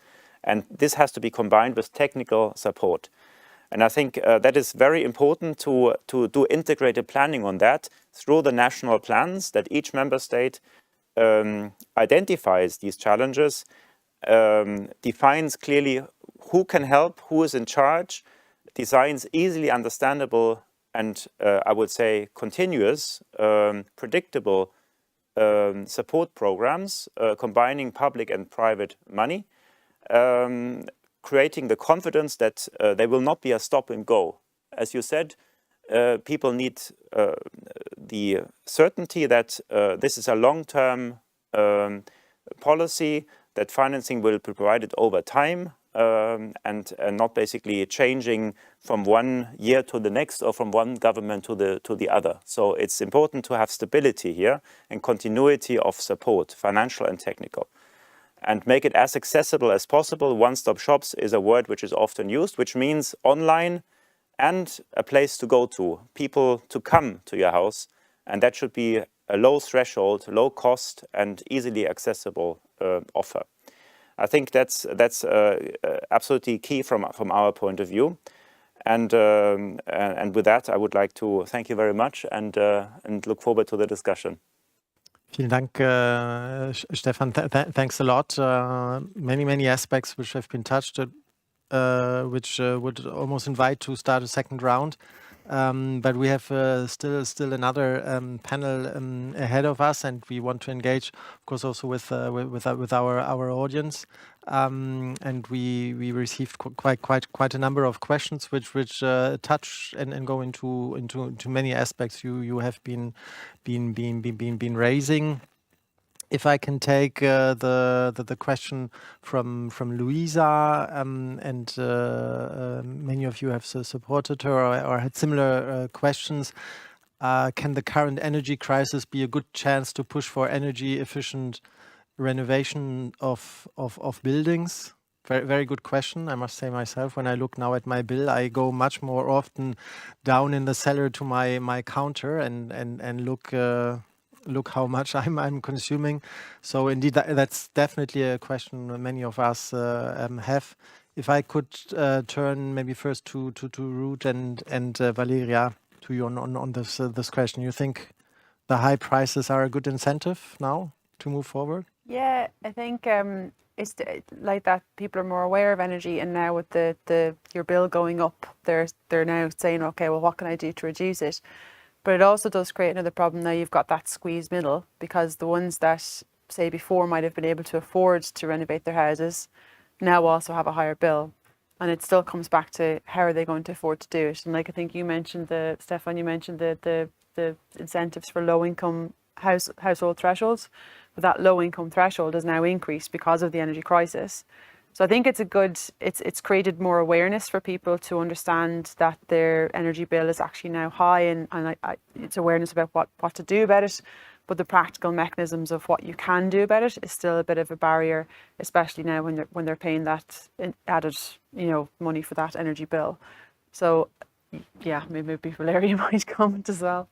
Yeah, I agree with Ruth, because even though it's an incentive on one side to be careful to the bill, for example, so to save more energy, on the other there will always be that the energy poverty problem. So the low income, also middle income families that do not know exactly how to manage this because they don't have a building which offer all the solution to be more careful, but at the same time also be at least at the comfortable, I would say comfortable place. So it's a trade-off. Yes, it's an incentive, the energy crisis, but I think shouldn't be the only incentive, but more really rising awareness and information about the fact that the energy efficiency of the building is impacting everyone, and is one of the sector which are more polluting. So it's very important to work on that for the EU policy objective, but also for our individual well-being. So it's really like a trade-off, I think, between the energy crisis incentive on one side, but on the other, the fact that there should be more I think more awareness of how important is this at the EU and national level. Thanks, Valeria. Stefan, you agree? Absolutely, I fully agree. I think it's very important to address the energy crisis through structural improvements, not just give support to shoulder higher bills and then that's it and the money is wasted. We need to create resilience through structural improvements, reducing the energy needs of the building, and therefore prepare for possibly future shocks and lower bills in the future. And that, I think, calls for a careful spending of that support. It should be structural and not just for paying the high volumes needed for the current state of the buildings. Thanks a lot. You mentioned, all the three of you, the issue of affordability, and this is also part of the question I have here in front of me. No name, but anonymous, but supported also by many. That countries have launched many bonuses to renovate our houses. Do you think this is enough, or should they do more for better energy efficiency? Valeria, I think you mentioned an example from Italy, the super bonus. If you could maybe from your national perspective say something about, did it work? Do we need more? And then Ruth, Stefan also to complement, please. Thank you. Certainly the bonuses are a really good beginning, because they give people more the chance to actually start to think about these. There were many people in Italy which they never really took in consideration the possibility to renovate their house, but then the moment the bonus was announced, they actually started to think there will be the chance. On the other side, it's very important to understand how to design policies in this case, because there should be a mix. On one side, the public funding or the bonuses. On the other, also understanding how the banks, for example, can manage to have this liquidity, and how to grant citizens to receive back the money that they spend on a certain renovation. So I think bonuses are a good start, but I don't think are enough alone. But it's important to understand the policy mix and accompany this with other tax incentive, for example, or loans, which are maybe not coming from the market directly, because often the citizens which are not directly benefiting from these loans. So maybe there should be other ways, like direct grants from the state or other kind of incentives, and there should be a policy mix to be designed better, I think. Mm-hmm. Many thanks. If both of you could also say something on the bonuses, but maybe add it also from the other side of the coin, and this would be then we would cover also the question from Sophie. Should we do more from a mandatory side? So I mean, we have carrots, but what about the sticks? Yeah, and I'm going to pick up the third question as well on the rebound effect, because that was actually something I was going to bring into this. So I think like the bonus, I agree with Valeria, bonuses are a really good starting point, and I don't think you could really do it without them. Unless it's mandated, like what's coming with the minimum energy performance directive, it will start to get mandated. But like we need to start somewhere. But I think we also need to be very careful about how we renovate to get the best value for that renovation. And there's another question on the rebound effect of, typically, you insulate your house and you add you improve your envelope, but then if you don't turn down your thermostat, you're not actually going to get any benefit from that insulation. And this is, a lot of those kind of failings of the past, that if we don't actually educate and show, or even look at a new building where you're given a brand new near zero energy building and you've got a heat pump and you're given a manual that's this thick on how to operate your heat pump, and people don't fully understand how to operate the heat pump, then you don't actually get the benefit from your near zero energy house or your renovated house to that standard that you should get. So for me, I think the bonuses are really important to get people going, but it also should be the education and the awareness to say, okay, well, let's start with the low-hanging fruit, the simple behavioural operational things that we can do to reduce our energy efficiency, reduce our use, and help us to become more efficient.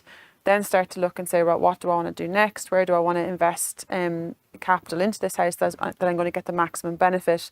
And also have that education around that to say what to do with that now newly renovated house or near zero house, as to how to get the most out of it, and then go to the next level. And Stefan mentioned the building passport, and I think that's where this kind of feeds into it as well, that you're starting to do things bit by bit in a well-informed way, that you're going to get the maximum for it, and that we actually reduce our energy efficiency, or we reduce our carbon emissions, actually, and not just on paper to say I've got an A-rated building or a near zero building, but I actually have reduced my energy efficiency. So that to me would be kind of where the whole thing kind of needs to kind of come together. Thanks a lot. Sharon, we have to come to the end, but very briefly from your side, stick versus carrots, and or what is the Commission's view on this? Both is needed. I think what we need is a predictable long-term framework for citizens in the entire sector, renovation sector, to operate in. Part of that is financial support, but the financial support needs to be calibrated very carefully with the other policy measures, and also the capacity, the increasing capacity of the sector to deal with the renovations. I think what we should avoid is a very high supply for a short period of time, which would overwhelm the renovation industry, lead to increase in prices, and then a sudden drop because the money has been wasted or has been spent and no further money is left. So I think it's more important to provide a long-term trajectory of available financing together with other meaningful support measures and obligations. With some, I would say, I would not call them stick, but some, I would say, obligations in order to trigger the necessary investments in capacity of the renovation industry, material producers, but also workers. We need to train, we need to upskill, and dramatically, I would say, significantly more than double at least the number of people being able to carry out the works. And that requires some time. So we cannot, for instance, now put a lot of money into the sector, which would overwhelm everybody and possibly lead to a waste of money, especially by if those take up the funding which don't really need it, and it would no longer be available for those where there's really the need for the worst performing buildings and the vulnerable citizens. So I think member states will have to be very careful that they spend the money in a very targeted manner where it's absolutely needed, and provide predictability over a long term, instead of appearing relatively generous for a short while and then unfortunately we've run out of money. That's it. Yeah? So that has to be avoided. That requires, I would say, a strategic approach in the national renovation plans, expanding well beyond the usual government periods into the next decade and beyond that. Otherwise, a stop-and-go policy will not work in the renovation sector. Vielen Dank. I'm afraid we have to come here to an end. It's a very, very interesting topic. I think we could go on for much more. A big thanks also to our audience for your questions, for your interest. Ruth, you have outlined a lot of barriers, but also solutions. I mean, having listened to the three of you, I think we can end on a positive note that there are a lot of instruments, both sticks and carrots, we can tackle. Ruth, a big thanks, Valeria, and also to Stefan. Ruth, you have to travel home, so have a safe journey back to Ireland. And thanks again for your engagement, for your time, your availability for this really interesting project and sharing the thoughts. And of course also Stefan for DG Eners and the Commission's assessment. Thanks a lot to the three of you. We'll do a short, not commercial, but a short break, and see you then in a minute or a little bit more on our last panel on mobility. Thank you.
Good afternoon again, and a warm welcome to the participants of our third and last panel, to Karen, Pauline, and Herald. Very warm welcome. Thank you for being with us on the panel on smart and sustainable mobility. I will introduce our three speakers very briefly, starting with Karen, who is the Secretary General of Polis, which is a network of European cities and regions. Cooperating on innovative technologies, policies for local transport. We are involved since many years, I think since '98 already, in European urban transport networking activities, policy activities linked also to EU research. You are here replacing also, since our expert Tom Rye couldn't make it. You had been involved in the project. We are very grateful that you came and that you can share your expertise with us from your perspective as our expert.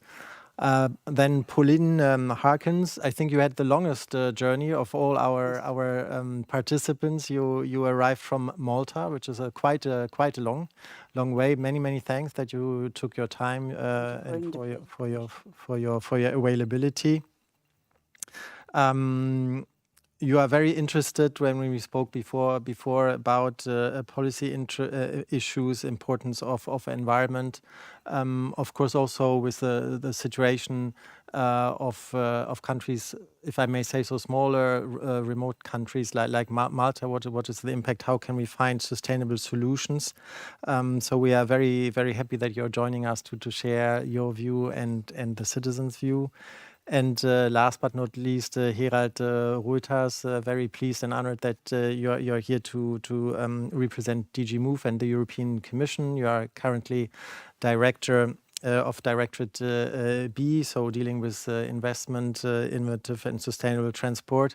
We have also a very long track record in DG Move and working on policy files, transport files ranging from road safety on TEN-T. You are co-chairing also in the research world the very important Cluster 5, which is financing a lot of good projects.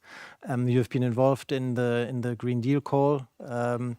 With a lot of very good projects. So many thanks also for joining us here. If we could start as we did it in the previous panels, Karen, if you could share the conclusions of the citizens' deliberations, but also then the assessments from the expert side. Please, Karen, the floor is yours. Thank you so much. And indeed, I will be presenting on behalf of Professor Tom Rye, who was the main expert doing the research on sustainable and smart mobility. So if we first look at the priorities as they were identified by the citizens, I'm waiting for, there is a slide, yes. In terms of mobility and what they think should be happening, what was highlighted really by the citizens is the need to change travel behavior. But they also recognize at the same time that it's very hard to achieve, so it's not easily done. And for sure, one important condition for citizens to change their behavior, moving away from too much use of the private car, is that the alternatives are in place. So we need alternatives, and we need those alternatives to be of good quality, meaning good local and regional public transport, cycling facilities, car sharing, carpooling, so the more new mobility services. And those alternatives also need to be well integrated so that we can really move towards so-called intermodality and multimodality. What was also highlighted by the citizens is the value of teleworking, of home working, which is something that really came to the fore during the pandemic, and is one of the things that we can also take from that experience. Never waste a good crisis, as they say. So something that we can build on to reduce travel demand. Surprisingly, maybe for some, they also don't shy away from the sticks. So not just the carrots, but also highlight that they recognize the need to restrict car access to city centers, but also the need to tax polluting vehicles. So the polluter pays, basically. there was a level of skepticism amongst the majority and across different member states about the potential of electric vehicles. Not that they don't have potential, but that they are not the silver bullet, which maybe sometimes is the impression that is being created.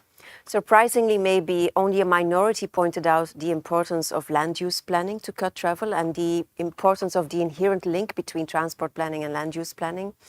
And generally also what was mentioned regularly, that there is a need to raise awareness towards citizens on why we need to reduce emissions in transport. If we then look at the views of the stakeholders, which were presented with the views of the citizens, but also were invited to give their own views, we saw that their views were actually quite similar to those of the citizens. But they did take those views a bit further and went into more depth, let's say. And they also highlighted that they did not only want to see cleaner vehicle technologies and in practice a lot of electrification, but also policies such as those that restrict private vehicle use, again, through access regulations, controlling access to city centers, but also all kinds of pricing measures.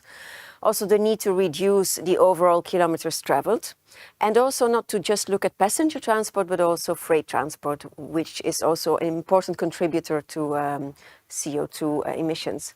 And overall, as I mentioned, the views between the citizens and the stakeholders were quite aligned, so there were not any suggestions that were rejected, let's say, coming from the citizens by the stakeholders.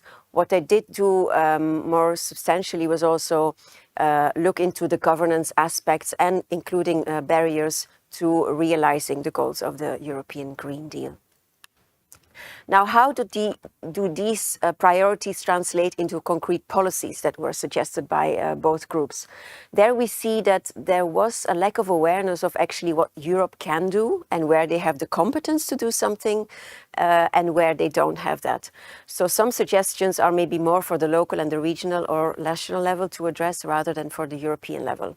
That's why we've split up these suggestions into two groups. So these are definitely things where there's a definite role for the European Union, such as education and awareness raising about sustainable transport amongst different groups of stakeholders, but also the exchange of experience that is needed between administrations. And representing a network myself, I can say that this is indeed very insightful to learn from how others are doing things, both in terms of successes and failures, but also the need to build capacity to train professionals on different aspects of low carbon transport that was highlighted as well, and the need to reform and simplify procurement legislation that might also be helpful.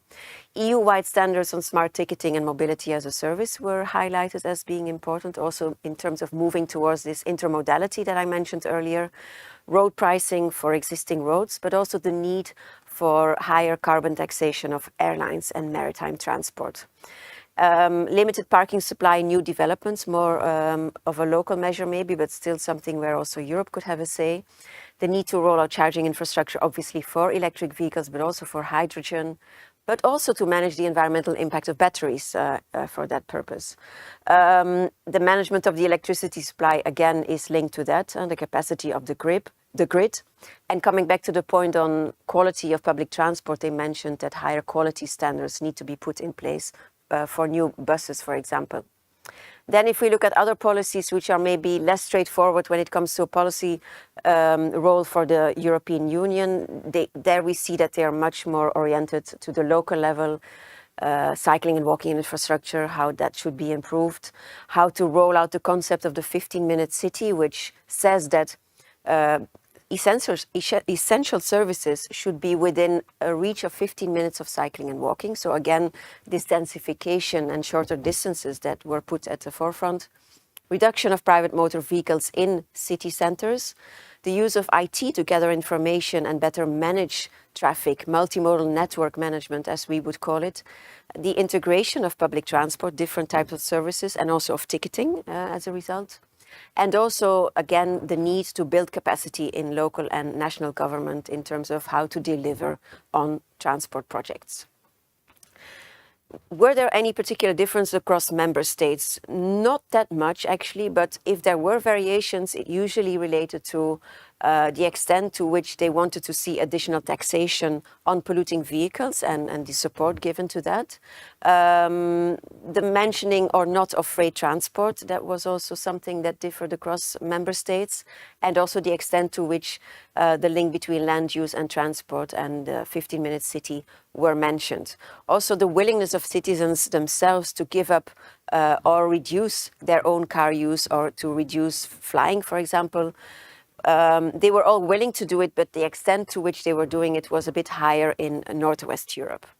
And then it's remarkable to see that in only 5 countries, smart mobility was mentioned explicitly as a way to better integrate the mobility system, whereas actually it's quite a high priority on the European agenda, but also on the local agenda of many cities.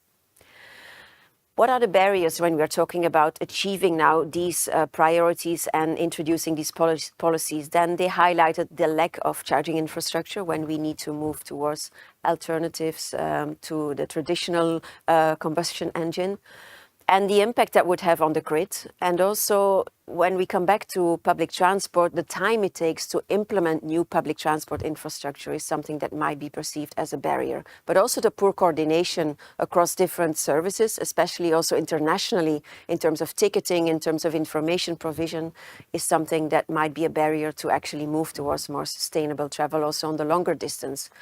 Generally, it was perceived that public transport conditions and also conditions for cycling are still too poor and of low quality, and that urban developments tend to be car-centric still in many cases. Taxes were mentioned as not being high enough, especially in the aviation and maritime context, and still too much money seems to be going to building new roads, which we know will again generate additional traffic, so it's not necessarily a solution.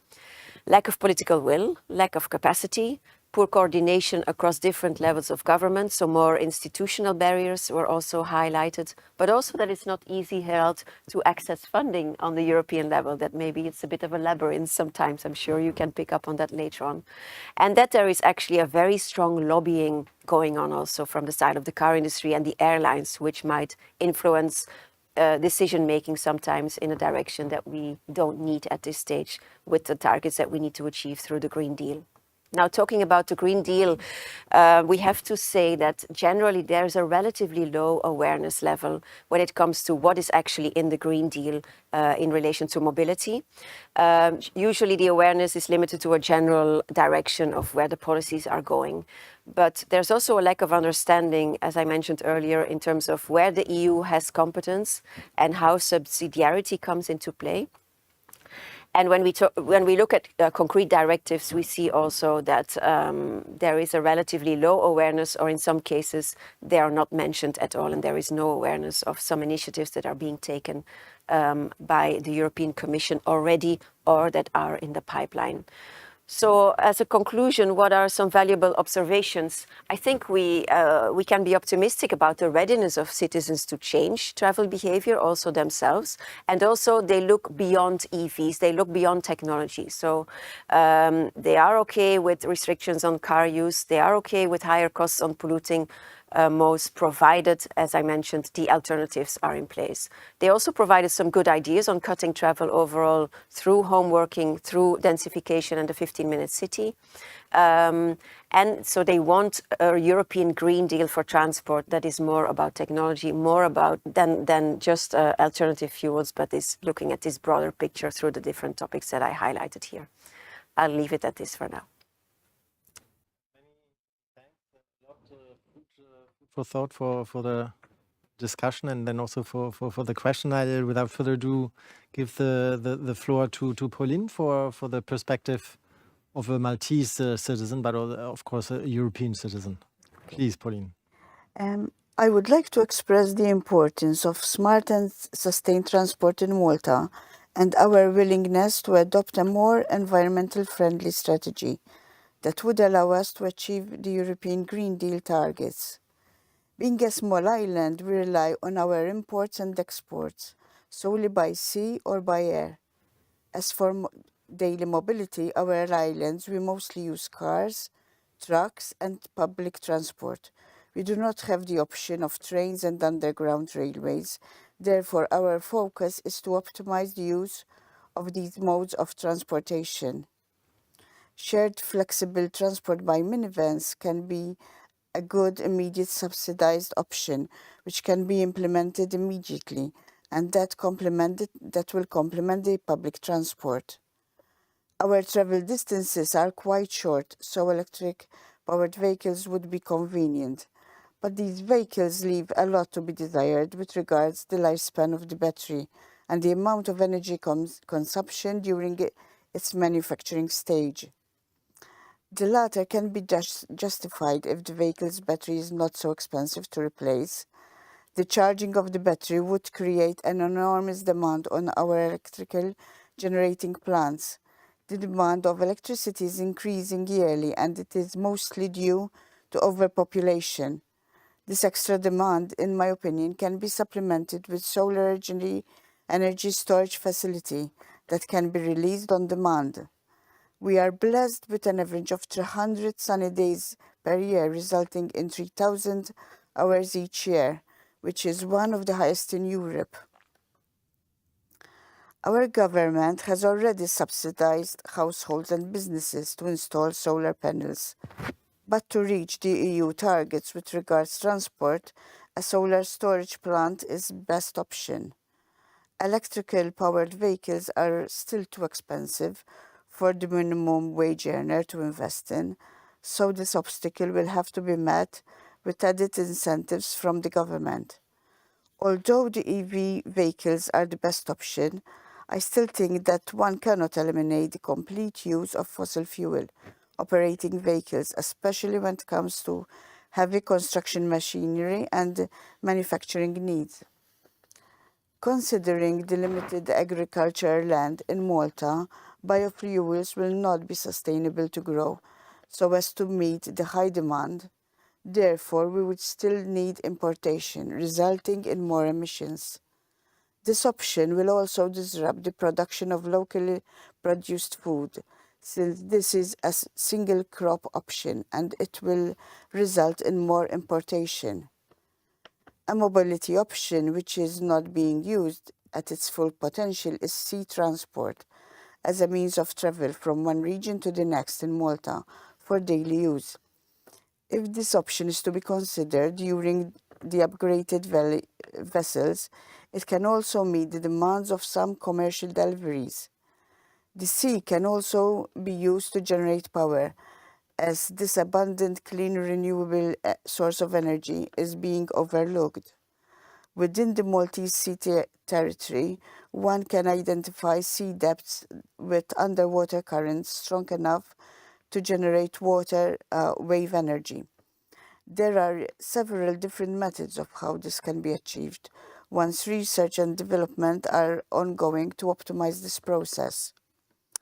I consider cycling as not an option that is viable for Malta, since our roads are not cycling friendly to start with, whereas cycling is more considered a leisure activity. Therefore, I would suggest cycling as part of an educational campaign of information with regards to the needs that a collective effort should be made to benefit all citizens. That is about all I have to say about what we consider good for Malta in what is possible with our means.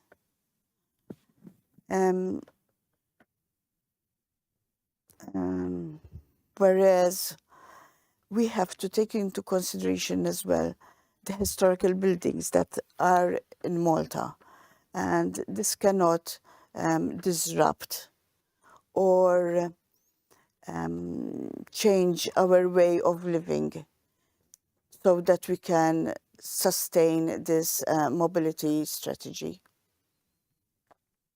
Well, many thanks for a very interesting insight, particularly from the perspective of a Small island. Of a small island. I think it's good not to lose this perspective.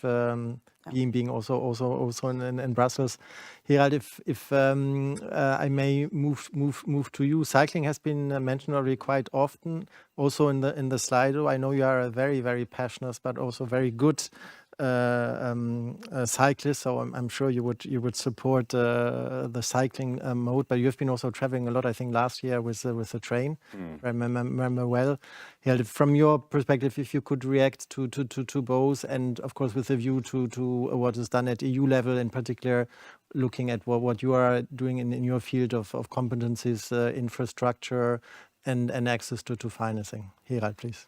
Thank you, Bernd, and thank you for the occasion to be with you here this afternoon. And it's very nice also upon what has been said by Karen and Pauline, because it offers me quite a number of, let's say, strands that I can develop on. In fact, I would like to talk briefly about the ambitions that we have, the objectives that we have set ourselves with the Green Deal, which apparently is not well known enough. And then I would like to develop a bit how we are going to roll out and what is in practice, or what are the measures to accelerate to come to, I think, what we are all desiring to have, and how we can be helpful as well, because I heard also very clearly, Pauline, what can be done. So, of course, with the Green Deal that was launched by our president in 2019, we have very quickly developed then a new sustainable and smart mobility strategy in 2020. And that is quite ambitious. It has a lot of, let's say, very high-level targets where we, for instance, would like to double high-speed rail by 2030 and triple it by 2050. We want to have twice as much freight transported by rail. We would like to have, for instance, the first full zero maritime vessel by 2030, the first full zero emission plane by 2035. We would like to have a full, I would say, decarbonized, safe, secure, interoperable and smart trans-European network for transport by 2050. So the targets are not lacking. We know, in fact, quite well where we want to go to. I mean, we have to decarbonize each of the transport modes, and we have to make sure that they are available at a price that can be acceptable to citizens. I mean, also mentioned by Pauline there. And so we have a very close cooperation band also between us here in research and MOVE, trying to work together. You mentioned the Cluster 5 where we are working together, and all the research projects, because there is quite a lot ongoing and well on track, and there's quite a lot still to be developed, also in the targets that have been set by the Sustainable and Smart Mobility Strategy. So knowing where to go, and knowing also what citizens expect, because we are not anymore, let's say, where we are in our previous strategy, that we would have modal shift in order to get there. No, each of the individual modes need to be on the spot. We have, of course, set in place quite a lot of policy measures. And so we are very much within these packages of measures that decarbonize each of the transport modes. So, for instance, we have put in place one full set of measures for decarbonizing aviation and maritime, which are very difficult to decarbonize. We have put in place also the alternative fuel infrastructure regulation to make sure that you can refuel and recharge everywhere that is needed. And all of these three measures have already been accepted quite quickly, I have to say, Bernd. There has been Council and Parliament agreeing upon these proposals from the Commission in a, I would say, not in a record time, but very swiftly. And we now are already in the next, let's say, measures that are rolled out to make the transport network more smart with ITS, to also make sure that our TEN-T network for the transport infrastructure is stepping up in accordance with the alternative fuels that will be available. And we are also looking at, I would say, a whole next wave of measures that are still going to come this year on greening freight, on maritime, on road safety, and on further digitalizing. I mean, also one of the points that Karen was mentioning, that digital is not mentioned a lot. Ticketing, yes. I mean, citizens do see the need to have more often the possibility to easily find their way in Europe, locally, nationally, internationally. And so also there's a lot of work ongoing to have a more digital Europe. So all of these things are developing fast, and we are also trying to help with funding and financing from Horizon Europe to develop these. From, for instance, the Connecting Europe facility, where we have a fund to roll out the infrastructure, and also other tools in cooperation, for instance, with the European Investment Bank and so forth. So yes, I think we have been able to put in place not only a vision with ambition, but also a number of legislative measures which are already rolled out, and also the tools to make them now happening. And indeed, I can see what was put forward by Pauline on an island like Malta, where there is not that many possibilities for rail or metro or tram. We need to make sure that people can travel by, for instance, electric cars, electric vehicles, perhaps even hydrogen-fueled buses, where we can certainly be helpful to roll out. And where I would not exclude even also cycling. I mean, it's also a matter that we are hurting sometimes very, I would say, firm positions taken by history. You were citing also the historical buildings and Valletta, the center, and then your very beautiful island with many historical places. But it would not hinder, to my opinion, that there would be a development where you have electric cars being mixed with public transport and with cycling as a perfect solution for an island to decarbonize. And I'm thinking, for instance, Bernd, to finish, the developments that we are doing jointly also in research to have electric cars which have solar roofings and which are self-sufficient, and whereby we would help greatly. In an island like Malta of that size, the sun power could be sufficient for powering the cars by a daily doses of sun that you are, let's say, having in your country, and which is very, I would say, positive. So yes, I'm optimistic from nature, but also seeing the developments fast happening. I think that we are on track, and the citizens should be aware, I think, of this Green Deal sufficiently. Back to you, Bernd. Yeah, many thanks for your concise answers, but also the comprehensive overview of what the EU, what the Commission is doing in this area, but also linking it to the special situation of countries like Malta. We could discuss. There are so many aspects you've mentioned. Let's turn, nevertheless, now to our audience. We have still some time, a little bit of time for Q&As. And if I look at the first question from Anonymous, this how can we afford affordable transport, but also green transition? That's an issue, of course, which comes up in many of the Green Deal related areas. So affordability and greening, is it a contradiction? Can we make it compatible? I think that's a question to everyone. If we could start with you, Karen. It's a very fair point and a fair question to ask, and important as well, because it's something that we are working on with our cities and regions too. How do we make sure that the transport transformation that we are going through, have to go through to reach all the ambitions of the Green Deal? How do we make sure it's going to be inclusive as well, that it's going to be a just transition? And that's something that cities are really concerned about, because they also have social objectives next to smart mobility or sustainable mobility objectives. And sustainability includes the social dimension, of course, per se, in its definition. So they are looking at ways to make sure that we have a transformation that is not going to leave anyone behind and is not going to harm those which are already very vulnerable today. At the same time, we also have to recognize that sometimes a false discourse is being created. When we talk about pricing measures, for example, they would say this will hit those the hardest that already have financial difficulties. But when we see at the people that are being exposed the most to air pollution, for example, very often those people don't even have a car themselves. So it's not always the case that this is true.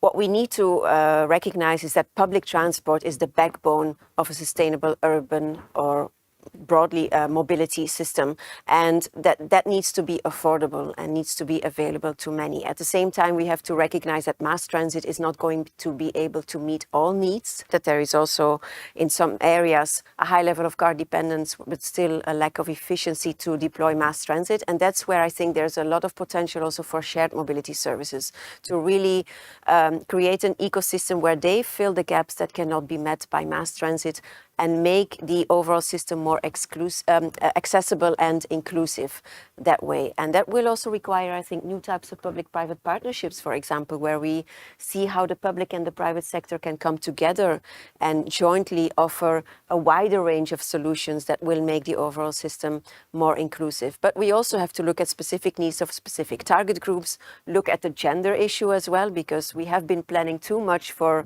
the average white male plus 30, nothing personal, of course, but it turns out that that seems to be the norm, and that has an impact also on the extent to which mobility needs of women are met or not met.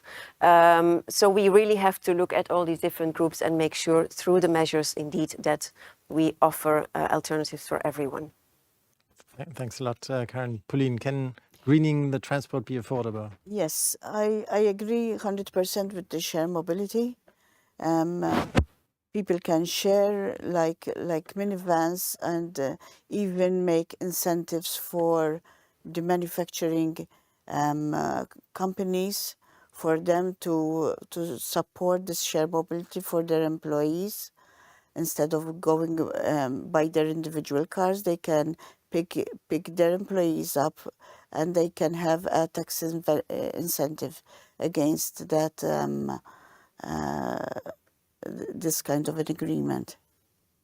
Thanks a lot. Gerald, if I could turn to you, but link it also to the question of Marc, who's rightly saying that public transport, at least in some regions, is not always or not so well available. And for the sustainable and green transition, what can the EU do? I mean, to make transport affordable, but also to have more public transport available, not only in cities like Brussels, but outside. Yeah. I develop a little bit on what Karen also has said, Bernd. In fact, we will slowly, I think, over time, have to shift a little bit from individual to collective, but collective in a broad sense. Public transport, of course, but also shared mobility. And if by 2050, 80% of the European population will live in urban nodes or in cities, then of course in those cities we can organize very well public transport. And I'm very happy that we also have a city's mission, which is looking at to decarbonize fully 100 cities by 2030. For the criticism that then we would not take care of the rural areas, or that there would be areas in Europe that we would abandon, I would contest that. I mean, we need to connect up those urban nodes, and we have to bundle in between them and make sure that also the rural areas have a form of public transport or collective transport. But that can also occur, as is discussed also today, for instance, in the connected and automated driving platform that is taking place today, by, for instance, automated and by collective and shared cars, which are, I think, still better than individual cars. I mean, in that sense, also the new mobility schemes that have been offered and which were perhaps criticized at some moment by like Uber and Bolt and so forth, can nevertheless also offer solutions for more collective transport of vehicles which are used more intensively than individual vehicles which are being parked for 90% of the day. And in that sense, I think also for the previous panel that there was on energy, individual cars being electric are better than individual cars being fueled with diesel or benzene, but still, I think they are less good as buses or collective transport, which are 7 times more energy friendly and energy consumptive than collective transport. So we need to look in the longer term, knowing where we are going. And I think this is offering, like Karen is saying, a very good mix between what we can do in cities or densely populated islands like Malta, and what can be done on the other areas where we need to provide solutions which are more ad hoc and knit to the area very specifically, which are possible as well, but which are not perhaps in the same, how you say, thought. Good. Yeah, many thanks. We have shortly come to an end of this panel, but I'd nevertheless like to take one more question.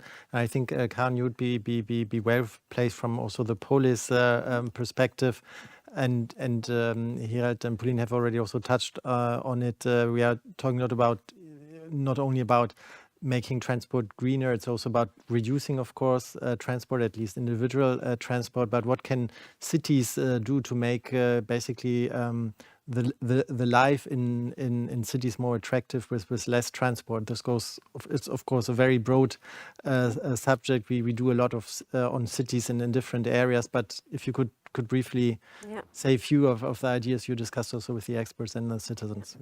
There is no silver bullet, unfortunately. It will always have to be a mix of measures that needs to be put in place to make our cities more attractive and to make mobility more sustainable. What we see in terms of major trends in cities is that they are moving towards a radical modal shift away from private cars in city centers and in favor of public transport and active travel as the backbone of such a sustainable ecosystem.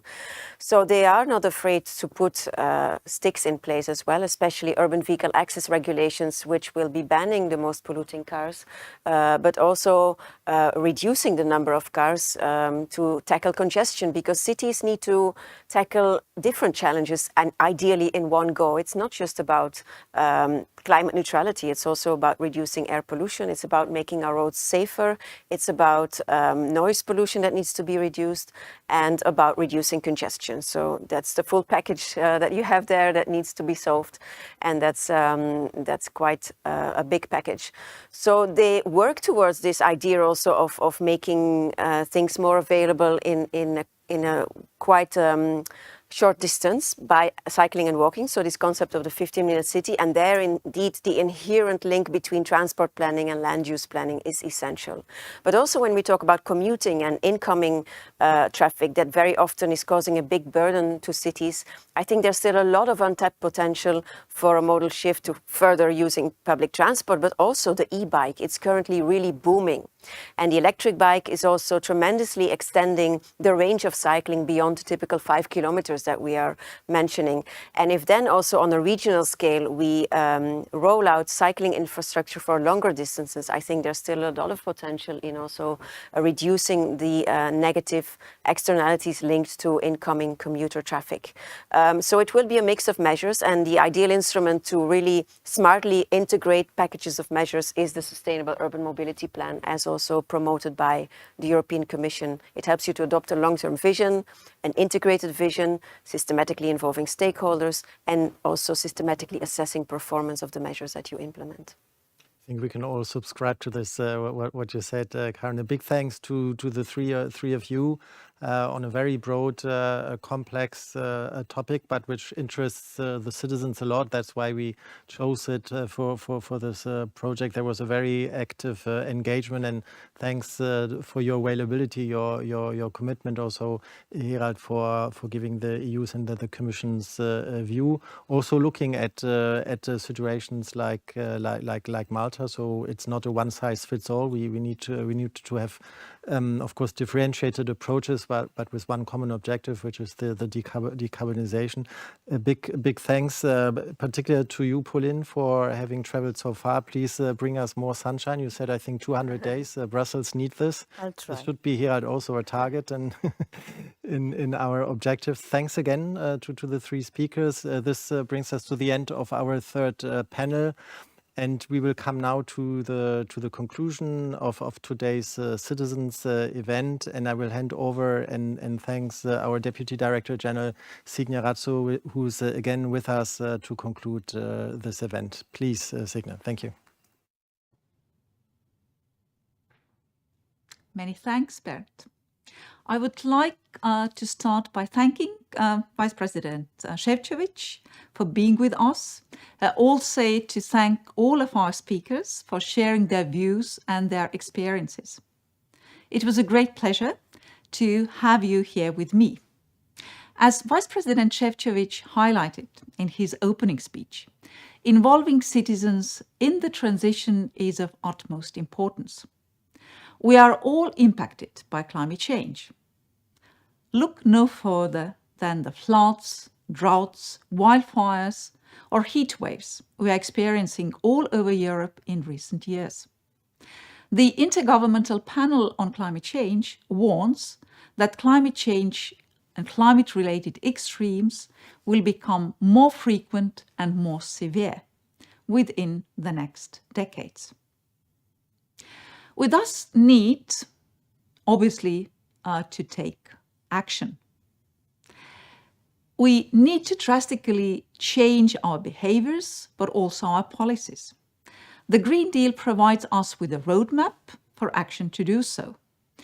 And the EU is hard at work on implementing actions, adopting new policies, or revising existing ones under the so-called Fit for 55 package, in order to achieve the 2030 climate targets of reducing net greenhouse gas emissions by at least 55%.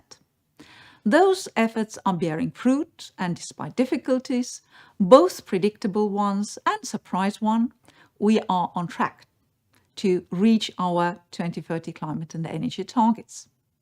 But we cannot be complacent. To be successful and to achieve climate neutrality by 2050, we need to have everyone on board. The climate transition requires the participation of all citizens. The policies we are drafting and the technologies we are developing cannot be disconnected from citizens. They not only need to reflect the urgency of the climate transition, but also the priorities and concerns identified by citizens. So the only way to arrive at solutions that are accepted by all is through participatory processes where everyone is represented and everyone is listened to. This is why initiatives like the Conference on the Future of Europe or projects, as we discussed today, Citizens' Voices for the EU climate transition, that involve citizens and stakeholders in EU policymaking are crucial. And this is why I want to warmly thank again all the citizens who took part in this exercise and dedicated their time to it. I think we can be very proud of what was achieved. In total, more than 1,500 citizens and stakeholders have taken part in the different workshops, leading to over 1,000 concrete ideas to make the transition happen in 3 important topics of food systems, mobility, and energy-efficient buildings. We can find those in the report that was published yesterday and was also mentioned before. The link of the report is to be found on the webpage of this event. Now, at the EU level, we will do our best in order to address these ideas. You have been heard, and I will be back to you. Thank you very much again.